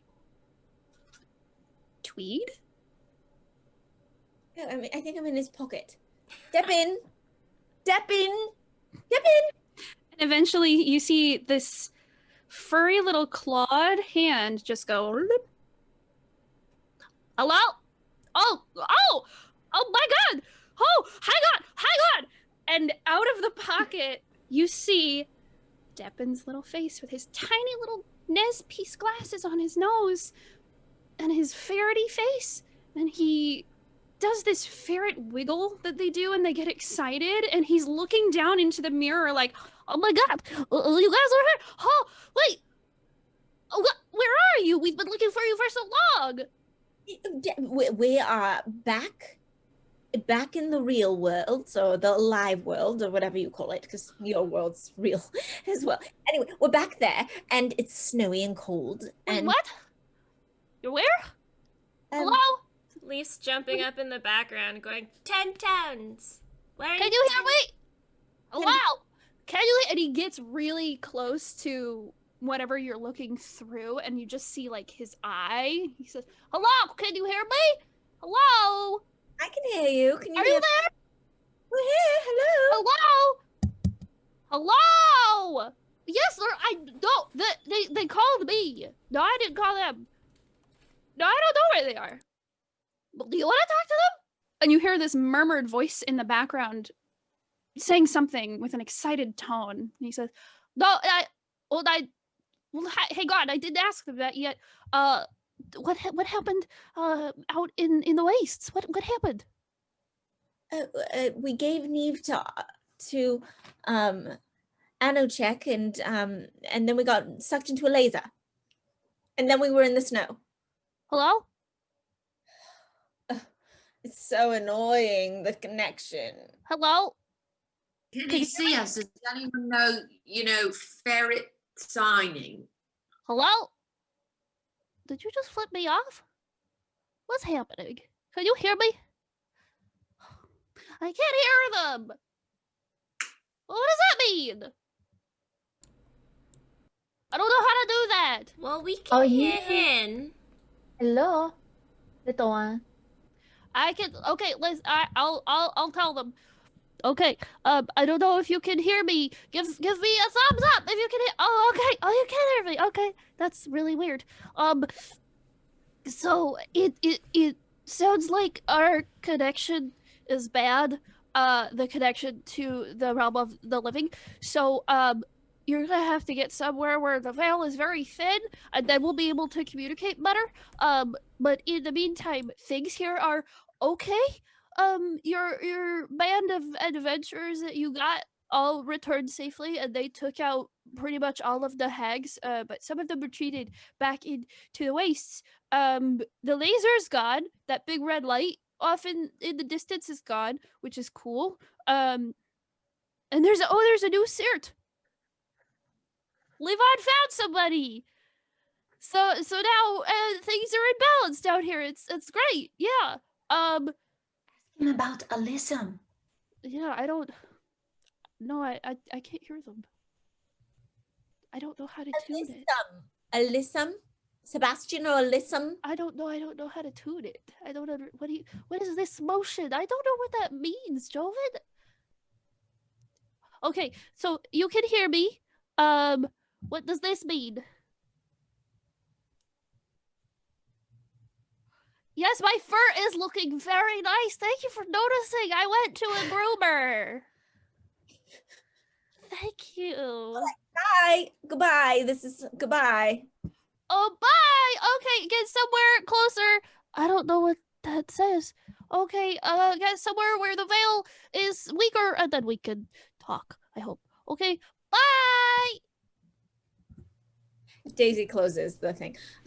I hate bad connection. It drives me crazy. Well, it was nice to see Deppin, at least. And it's nice to hear that things are getting more in balance over there. Yeah.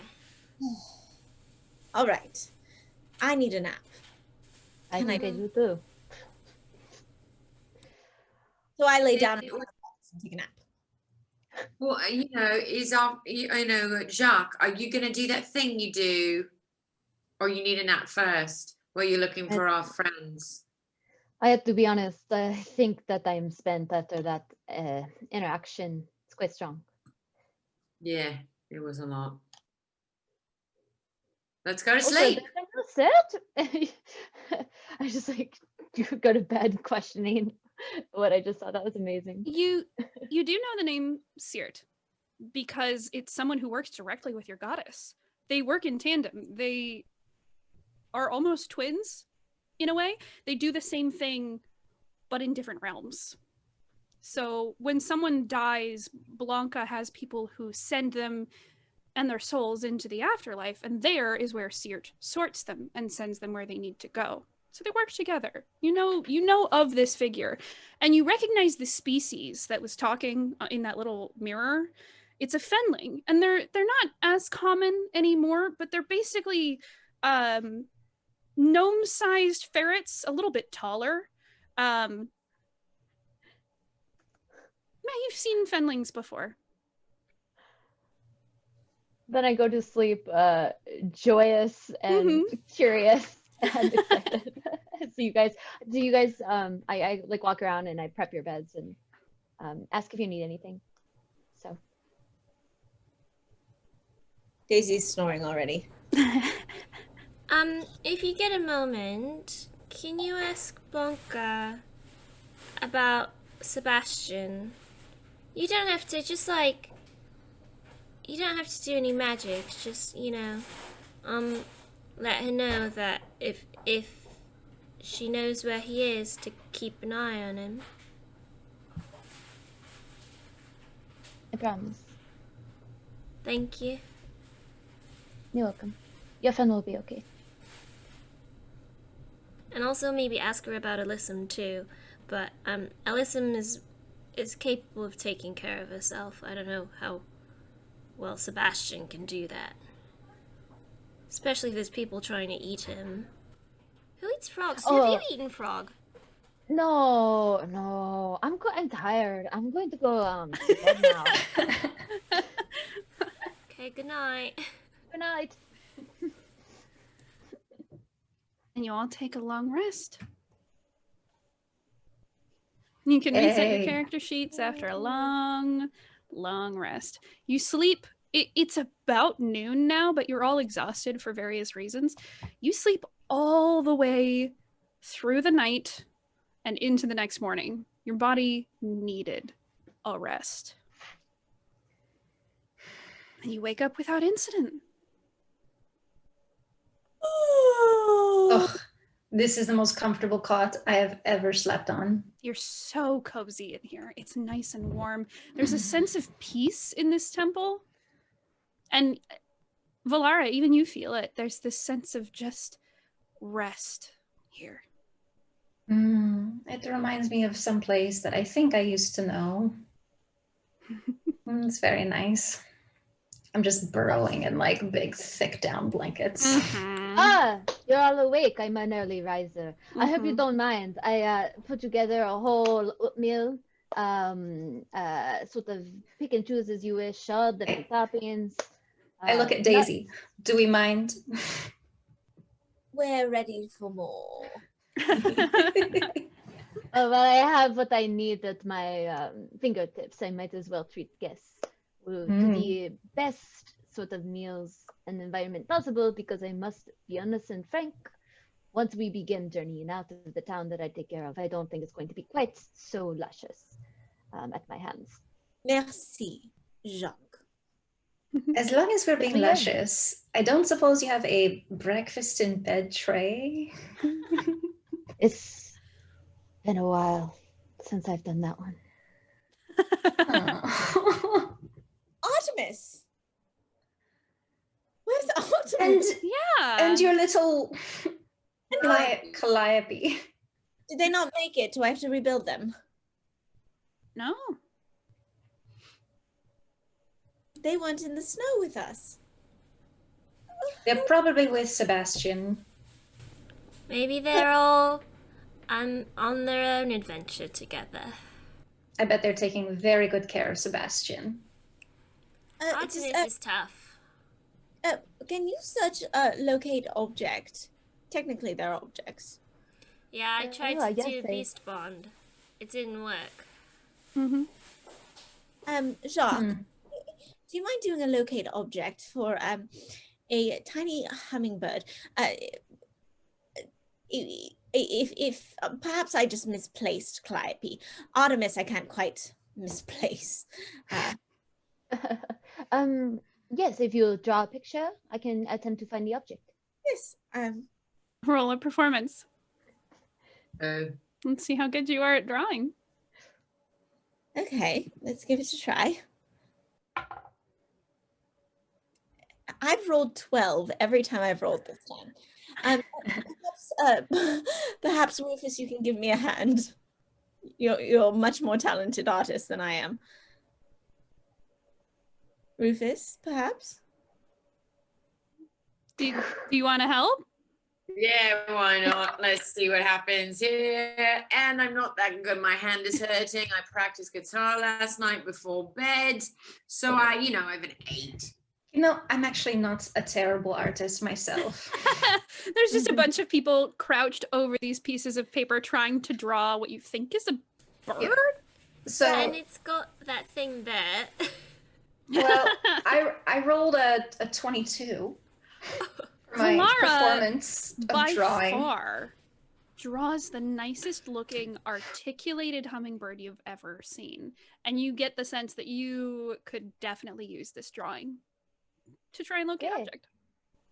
Well, there are quite a few talented hands in this group. I'm thankful that you are able to make beautiful renders such as this, because otherwise it would be impossible, to be frank. Okay, if you don't mind. And so I'm going to focus again on that cast chain, locate object. You get a very faint ping back in the Oh, direction where you there's found their bodies. I found it. Your little birdie is not far off from where I found you. She stuffs her face with more food and then says, I would like to go right away to see if we can find Calliope and perhaps Artemis too.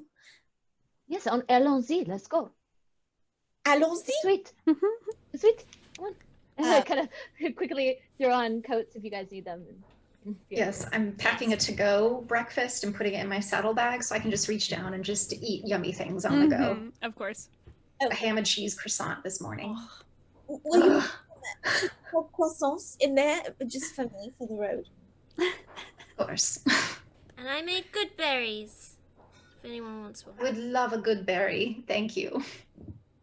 It's like a I'll morning save breath it for mint. later. Oh, we're past that. I'm ham and cheese over here. That's fair. That's fair. So you guys can all get ready and head out. There are several people milling about in town, and Jacques, you notice a couple of people who are sensitive in the way that you are stop and stare. And they look concerned, but they see you with these people. You can tell by the look on their face they're asking, what's going on? But they don't come up. They keep their distance, especially from the group you're with. Everyone gives you a very wide berth. Valara's used to being stared at, and she just overcompensates with smiles and waves. No one smiles back except a few kids.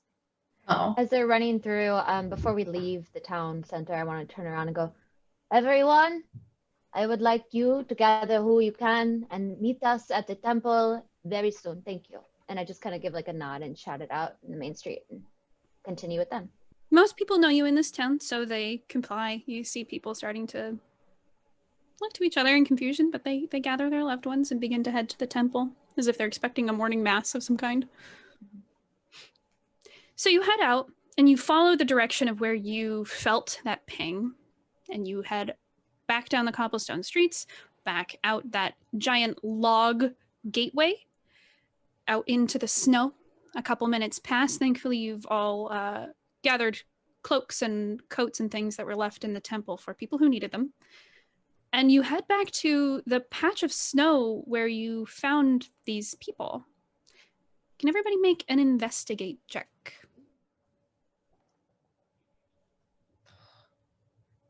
4. At a 10. 13? 13. 19. All right.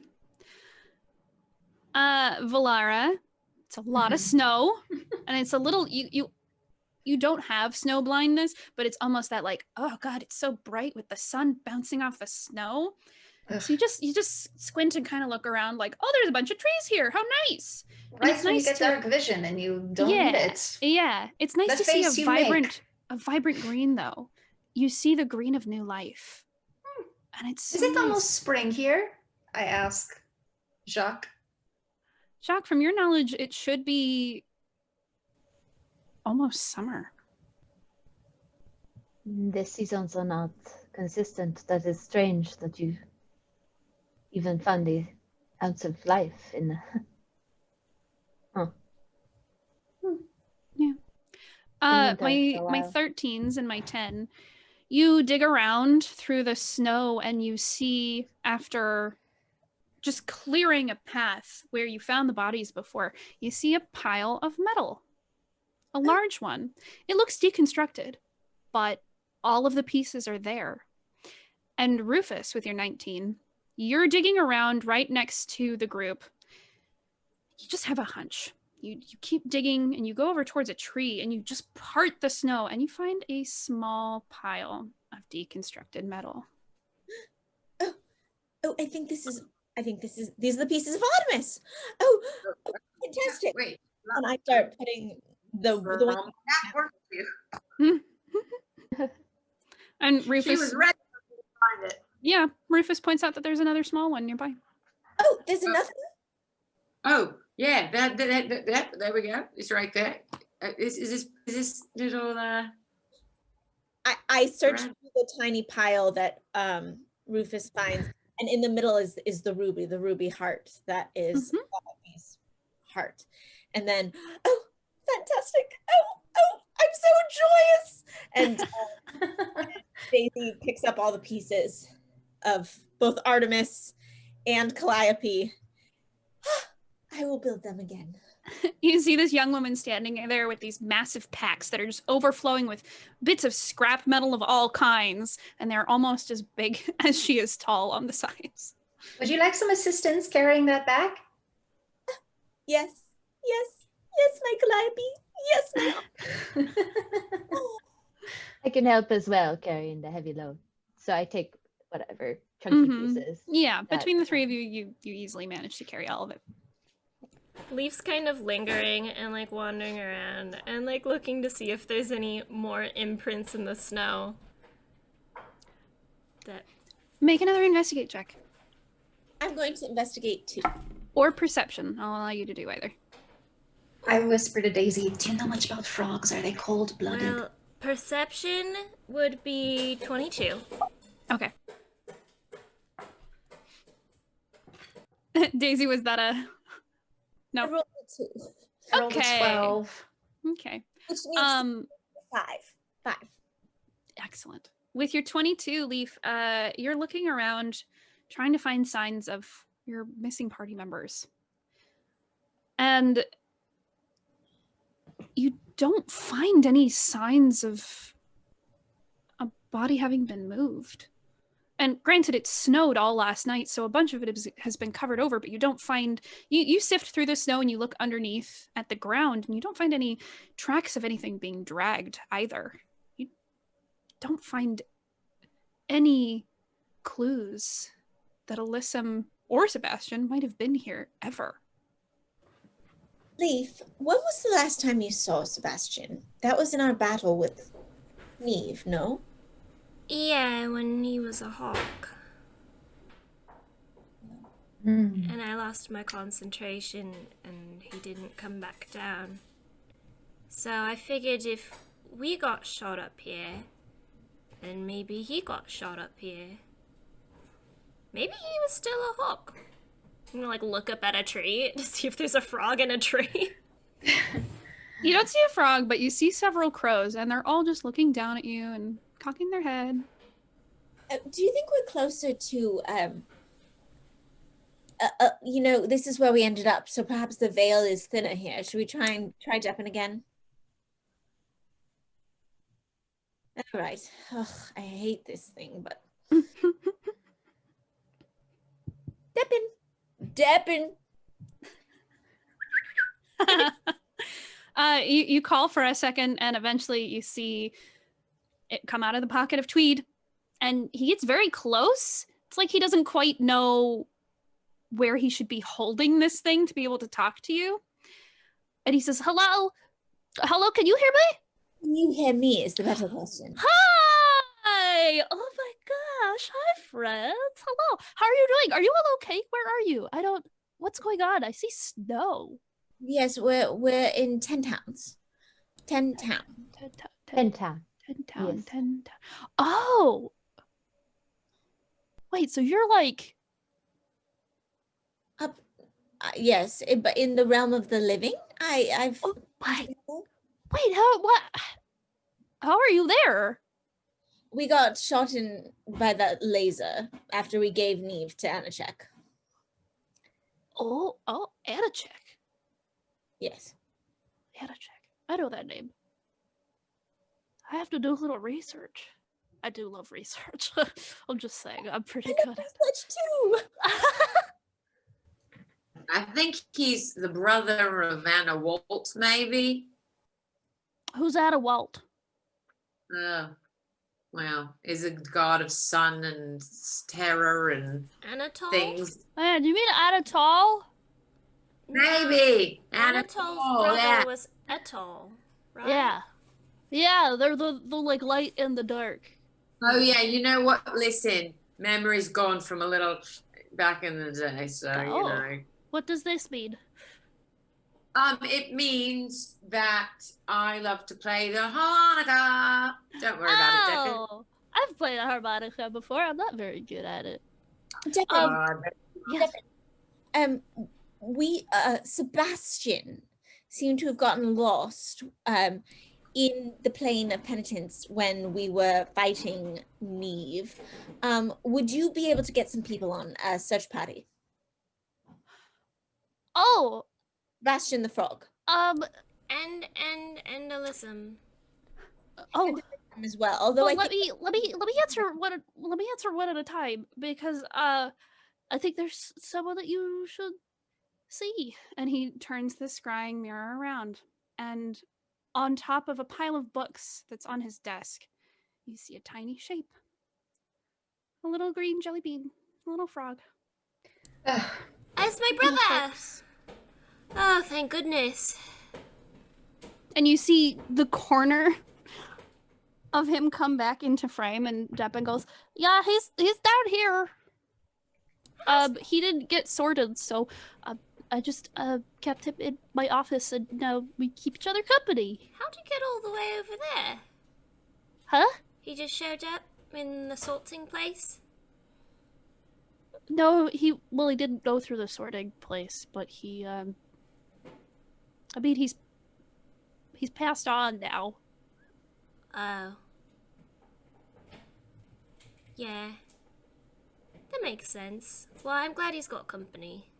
Yeah, we're really good friends. He really likes popcorn, and so do I. I Popcorn's really good. like popcorn. He also likes a good lot. berries. Yeah. Sometimes they're too big Um, for his mouth, though. Yeah, I have to cut it up sometimes, but that's fine. You said you were missing somebody else? Alyssa. Although I think Alyssa may have made it here with us. Because there seemed to have been some signs of her before when I first woke up, that she'd been here, but she's not here. So, Oh. I mean, I can ask Joven to see if he can do something. Maybe try and do some. I don't even know what you would do to try and find somebody, but I'm sure he would know. Yeah, I can ask Joven to see what he can figure out. It's weird if she didn't go to where you were. this is rather odd. Yeah, I mean, she's a very strong, powerful, independent woman. So yeah, I have very little concern that she can handle herself. But yeah. Understandable. Okay, well, we can try and find her somewhere. Yeah, that would be lovely. yeah. We are going to try to take down Oral. So, Oh, over here. okay. I hope we won't see you and get sorted anytime soon. Yeah, I hope so too. Because if that happens, you're probably not going back. Yes. Yeah. This. Are you alive right now? I've been. That's my question too. I don't. Sorry, little ferret. My name is Jacques. It's a pleasure. to Hello? meet you. Oh wow, you're very handsome. Did you know that? Oh, but thank you. He knows. He knows. Oh, okay. Hello, my name is Deppin. I work for the Bureau of Afterlife Affairs. That I was an is, intern, and now I'm not. This is. I am. Nah, I'm going to step back. It's a pleasure. Are to you meet you. alive? Hello. I think so, but now I'm questioning a lot of things. He found us. He found Oh. us in the snow. Thank you for finding my friends. They all mean an awful lot to me, and even though they're very strong, it's nice to know that they have somebody else watching after them. Well, I am here as a live body to help them whatever they alive, dead, in between need, I guess. Cool. Oh, did you know that there's a new Seared? Did you hear that when I said it? Is it that Oh, one? yeah, but We heard. Who is it? Actually, you know her. Yeah. Her name is Lowen! Oh, Yeah! Isn't that cool? Lowen's great. that's awesome. That's fantastic, Devin. Well, I've got to go. Bye. Okay, bye. Hold. And it clicks closed as he's trying to say goodbye. I can only do so much of that connection. Understood. Daisy, in this new world, you have a little more sass now, don't you? Must be because you're so full. Mm-hmm. I'm so full all the time. All the time now. What That's a joke because she's pregnant. Hey, As she's 10. pregnant. 50 babies and beyond. So full. Back to the show. what did you Oh, mean Daisy by, has that sass. what do you mean by dead or alive or in between? What was that, Leaf? You were What do you cutting mean? out. What they mean by dead or alive or in between? Well, so I cannot there was a strange connection to your energies and your souls. I can't I can't quite pick up on if you are alive or if you are dead. And to be blunt, I think you should walk through with trepidation, because if you do not have a soul contained to your body, or if there's some sort of disconnect, because you are dead technically, you should just be careful. It's not going to make people comfortable if they are like me and they service the balance of the world. To have undead walk is it's concerning. So you think that we are not dead or alive? We are undead? Are you saying we're zombies? And I don't know if you are zombies, because if you were, you're very attractive zombies. I have dealt with many unattractive zombies before. And I must say, if other zombies look like you, I would be a mess myself. I'd be undead in a heartbeat. But no. Yes, you are a version of like a zombie. Do Have you physical form, but are we warm? Are we warm? Can we feel like hotness or blood or You can't feel blood. You don't well, I mean really like feel something. anything. Yeah, you try and find a pulse, and you don't find one. Oh, shit. I don't know if anyone else has tried, but there's no pulse on me. That's not strange though, you know. I've almost died a few times back in the day. I've briefly entertained the idea of having an existential crisis, but at this point, I've just gotten used to not knowing whether I'm dead or alive. All I know is that I appear to have consciousness. It appears to be subjective. It appears that we share this reality, whatever it is. So I'm content to just move forward. It's an odd place Are to we be. still Are you what? frostbitten still? No, you're not frostbitten anymore. But it's a very strange existence, because all of the senses that were dulled a little bit in death are now right back up to where they were. You can see bright colors, you can smell things intensely. All of your senses are back. However, your body doesn't really have a temperature. It's not cold and it's not hot. Not right now. I'm quite confused, but should we continue on then to Dunmauer? Mm-hmm. Did we want to Before we stop do- and get Leaf a disguise? Yes, yes, let's, and guys, perhaps we don't need to steal these clothing from the temple. Perhaps we can get ourselves some more winter gear. yes, no stealing, please, from my small town. It would be most I would be most grateful if you did not do that, please. But I do need to make sure that the town knows of my leaving, as well as ensuring that the town itself is functional, as well as them being informed about your presence. I don't think, unless you wish to keep it a secret, I really don't think it would be beneficial for anyone in the city to not know what we are trying to do. Maybe we just keep it a secret that we might be dead, might not be dead. Yeah, just perhaps say we're visiting. Don't tell them about our plans to take down Oral. Just say we're on a mission, we're visiting, and we're nice people. Leave it at that. Well, you could say we're on a mission to save the world. What's wrong with that? I will say, Jacques, you know there are certain clerics you won't be able to hide this from.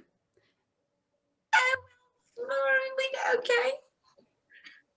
Listen, I can do my best, but I think that with the animals and the way they are reacting, as well as just the way that some of my fellow priests and clerics work, we can pick up on these things very quickly. Simple spells allow us to know who is dead and undead around us, and then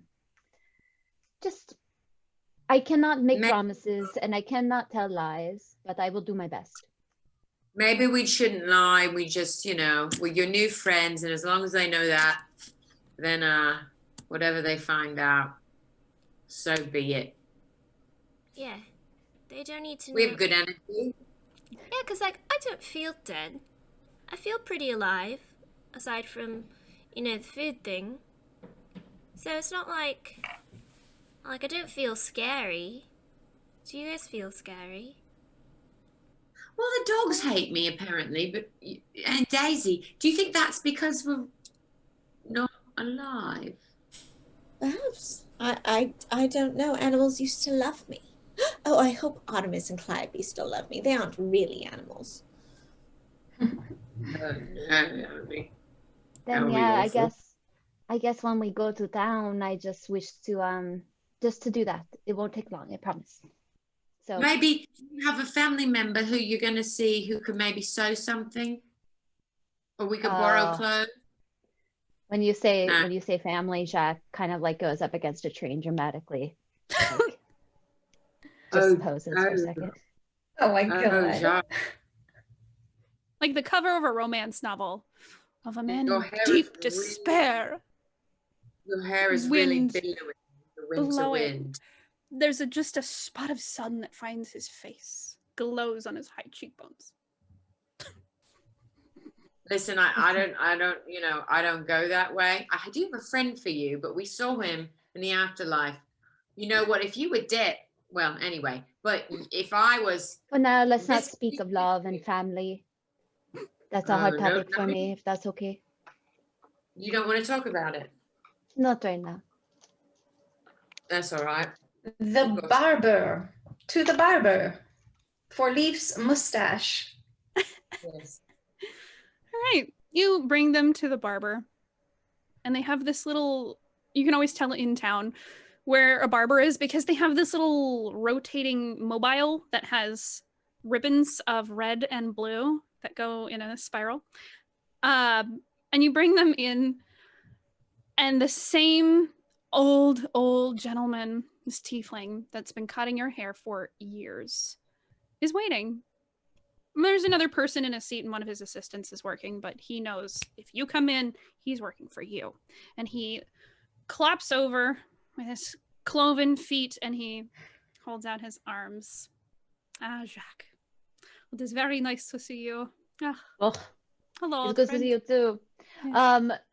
If you don't mind, I got a little friend here who would like a mustache. If you have any sort of I know you have the ability to both put on and take off, being tiefling, wanting your facial hair, you have perfect designs all in your back room. So if you can find one that fits, my little friend, I would be most grateful. You are referring to the baby? I'm not a The petit baby. baby would like that. It's 1 second. The young man The is young man. who you're referring to. I see. And he's stroking this, his whole body and his hair is almost the same color of crimson, almost raspberry, and he has this absolutely perfect peaked goatee. And he's just stroking and he says, yes. Yes, I believe I could, je ne sais quoi. I could do something. Yes. Sit down, a little My name's man. Leaf. Leaf. Yes, please sit in the chair. And he puts his foot on the pedal and the chair slides down so that you can climb on. And he disappears into the back room. And when he comes back, he's holding this velvet bag. And he comes and squats in front of you and he's staring at your face. And he says, do you mind if I touch your face? No, go ahead. Okay, d'accord. And he begins to move your face to the side and then the other side. And he runs his thumbs across your upper lip and he says, yes. Okay. Okay, I can work my magic on this one.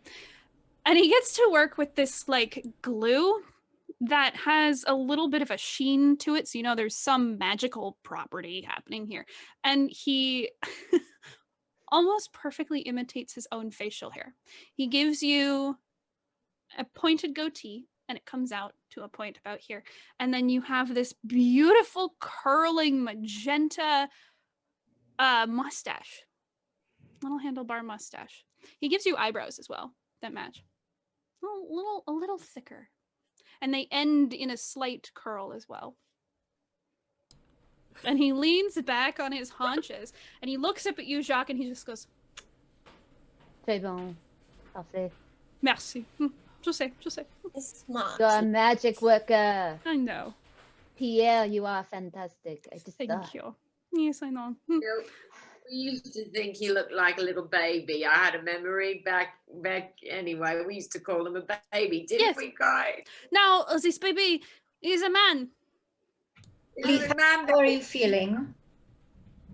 Well, I'm not a baby. You're not a baby, but you're especially not a baby now. You're a man. Yes, I can tell. You look like a right gentleman. Very Leaf, dapper. Leaf barely had any facial hair. He had like little tiny like wispy eyebrows, so now he's got Just boom. They're very bold. Pierre, I think this might be a time for a ritual. And I bend down to Leaf. And Leaf, I put my hand on your shoulder and I go, little Leaf, you came into this barber shop a little boy.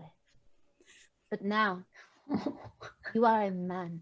And I cast coming of age ceremony with my ring. You get this very odd sensation when you do that, where it almost like hits a barrier and the spell does this like thing to you, and you realize Leaf has already come of age. For a goblin, Leaf has already hit maturity.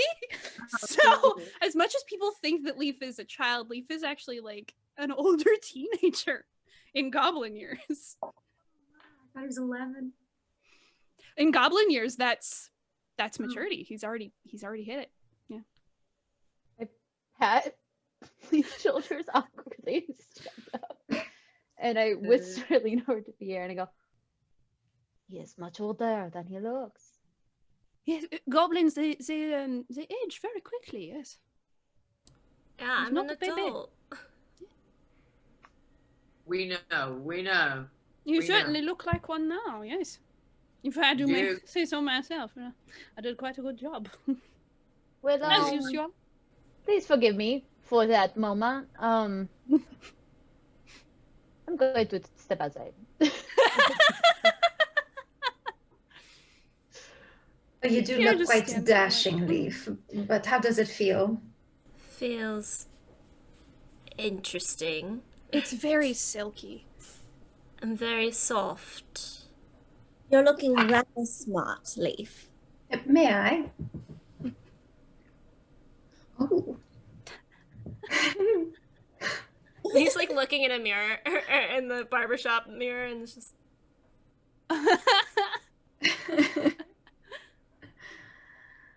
They're very Make intense it eyebrows. bounce. wait, which one? The mustache. And it does a little blah, blah. And he looks around to the rest of you, crosses his arms and says, does anybody else want a haircut? No, merci. Okay. Okay. I do my own hair. I mean, if you're offering just a little trimmer, I need Yeah. to look.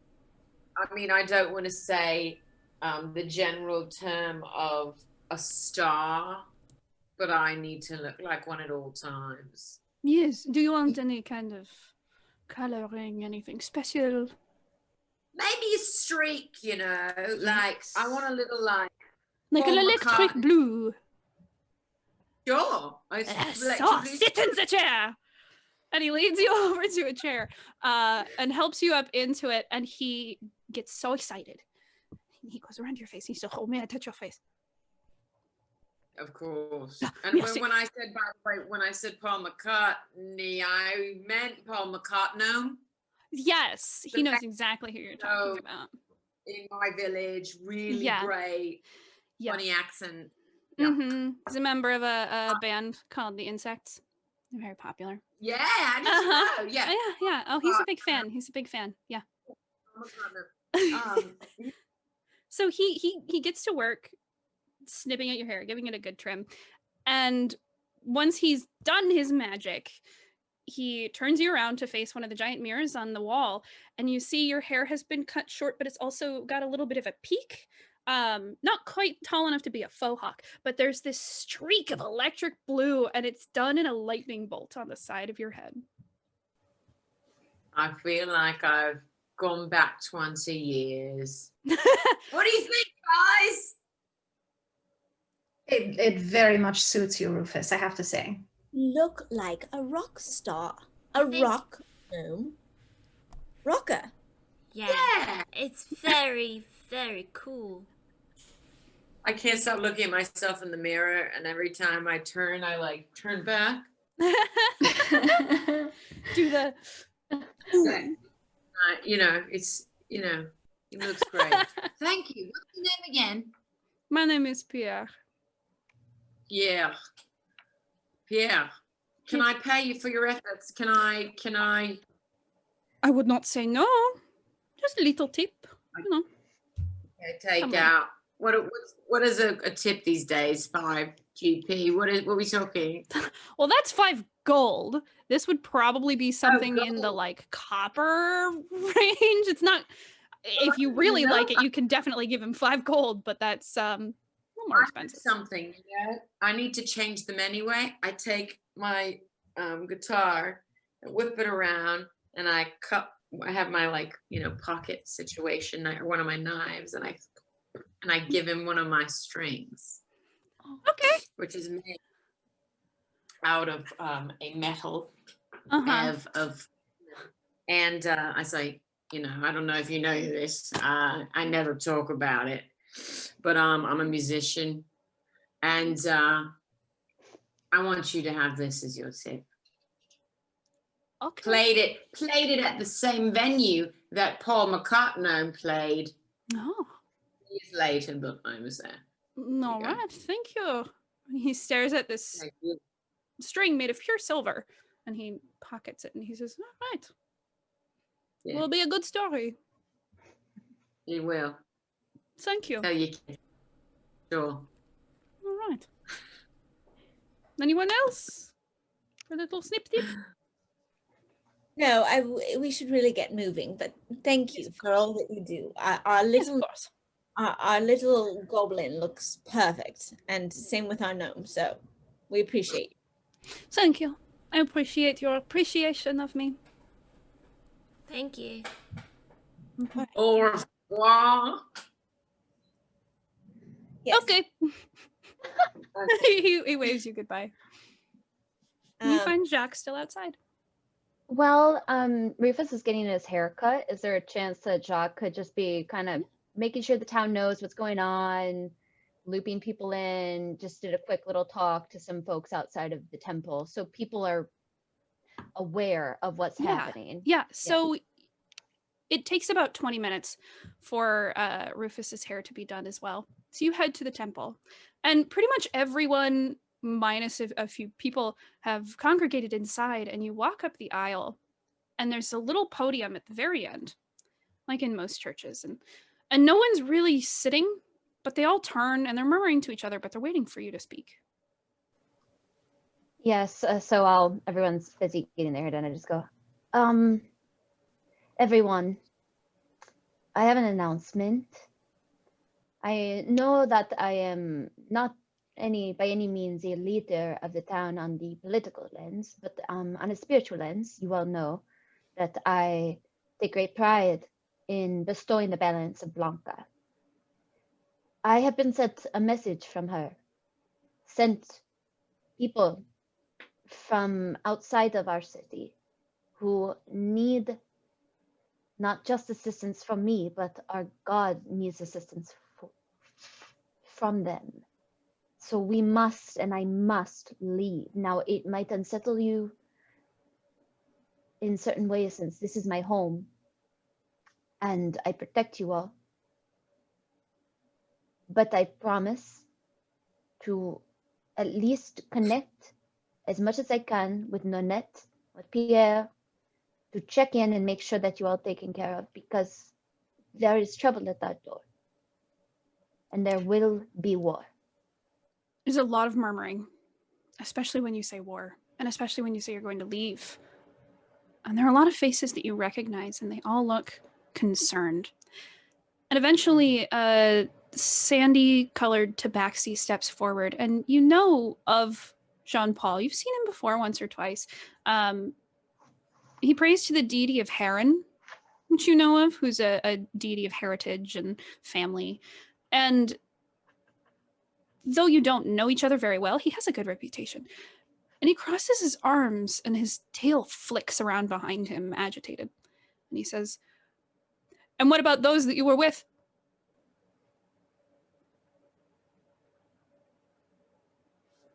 I ask that you put faith in the balance. Life will strike, and emotions will be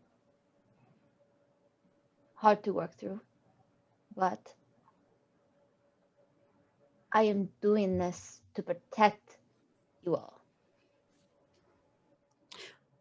Can you make a persuasion check for me? Yeah. You can tell Jean-Paul's not quite on board yet. Nat 20. Nat 20! He looks you in the eyes, and you can tell he's about to say something, but he takes it back and he closes his mouth, and there's a look of concern on his face, and it's also concern for you. But all he does is nod. I will not let Odette's death go in vain. And I just walk out of the temple. Okay. Okay, cool. And then I find you guys, and you look great. And I walk up to Rufus and I go, "Oh." How about wait?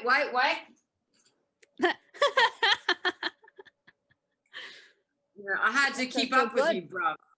Had to keep Oh. up with you. You know, don't have the symmetry. Had to try. You may not have the symmetry, but you got the charm. Let me put it that way. You know, from you to me, that's a high bar to set. So thank you. All How's your right. trip? Oh, it's hard, and I would like to be able to check in when I have the opportunity. But we have bigger things, and there are bigger things at play right now, and I must try to put my myself aside for the greater good. So I am here for you. Daisy has gone to a street vendor and has been gathering coats and scarves and for the crew. And so she approaches and says, "All right, here you go. One for you, a coat for you, a coat for you, a scarf for you, a hat for you.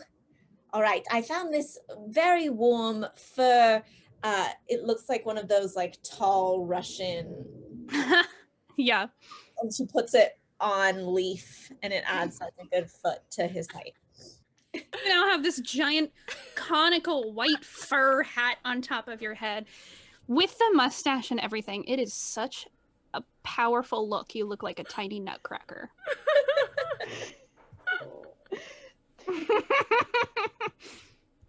I'm losing it. I really hope someone draws this.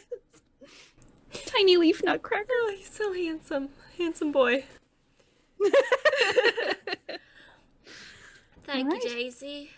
I think it's really smart hat. And he tries to reach the top of it. Mm-hmm. Your little fingers just drum on the top of it. It's Oh, very and tall. I have a matching cloak, and it's a fur like shawl, kind of, what are they called? Jon Snow in Game of Thrones. A mantle. Like a little capelet or a bolero, not a bolero, but the ones that but Like a not black.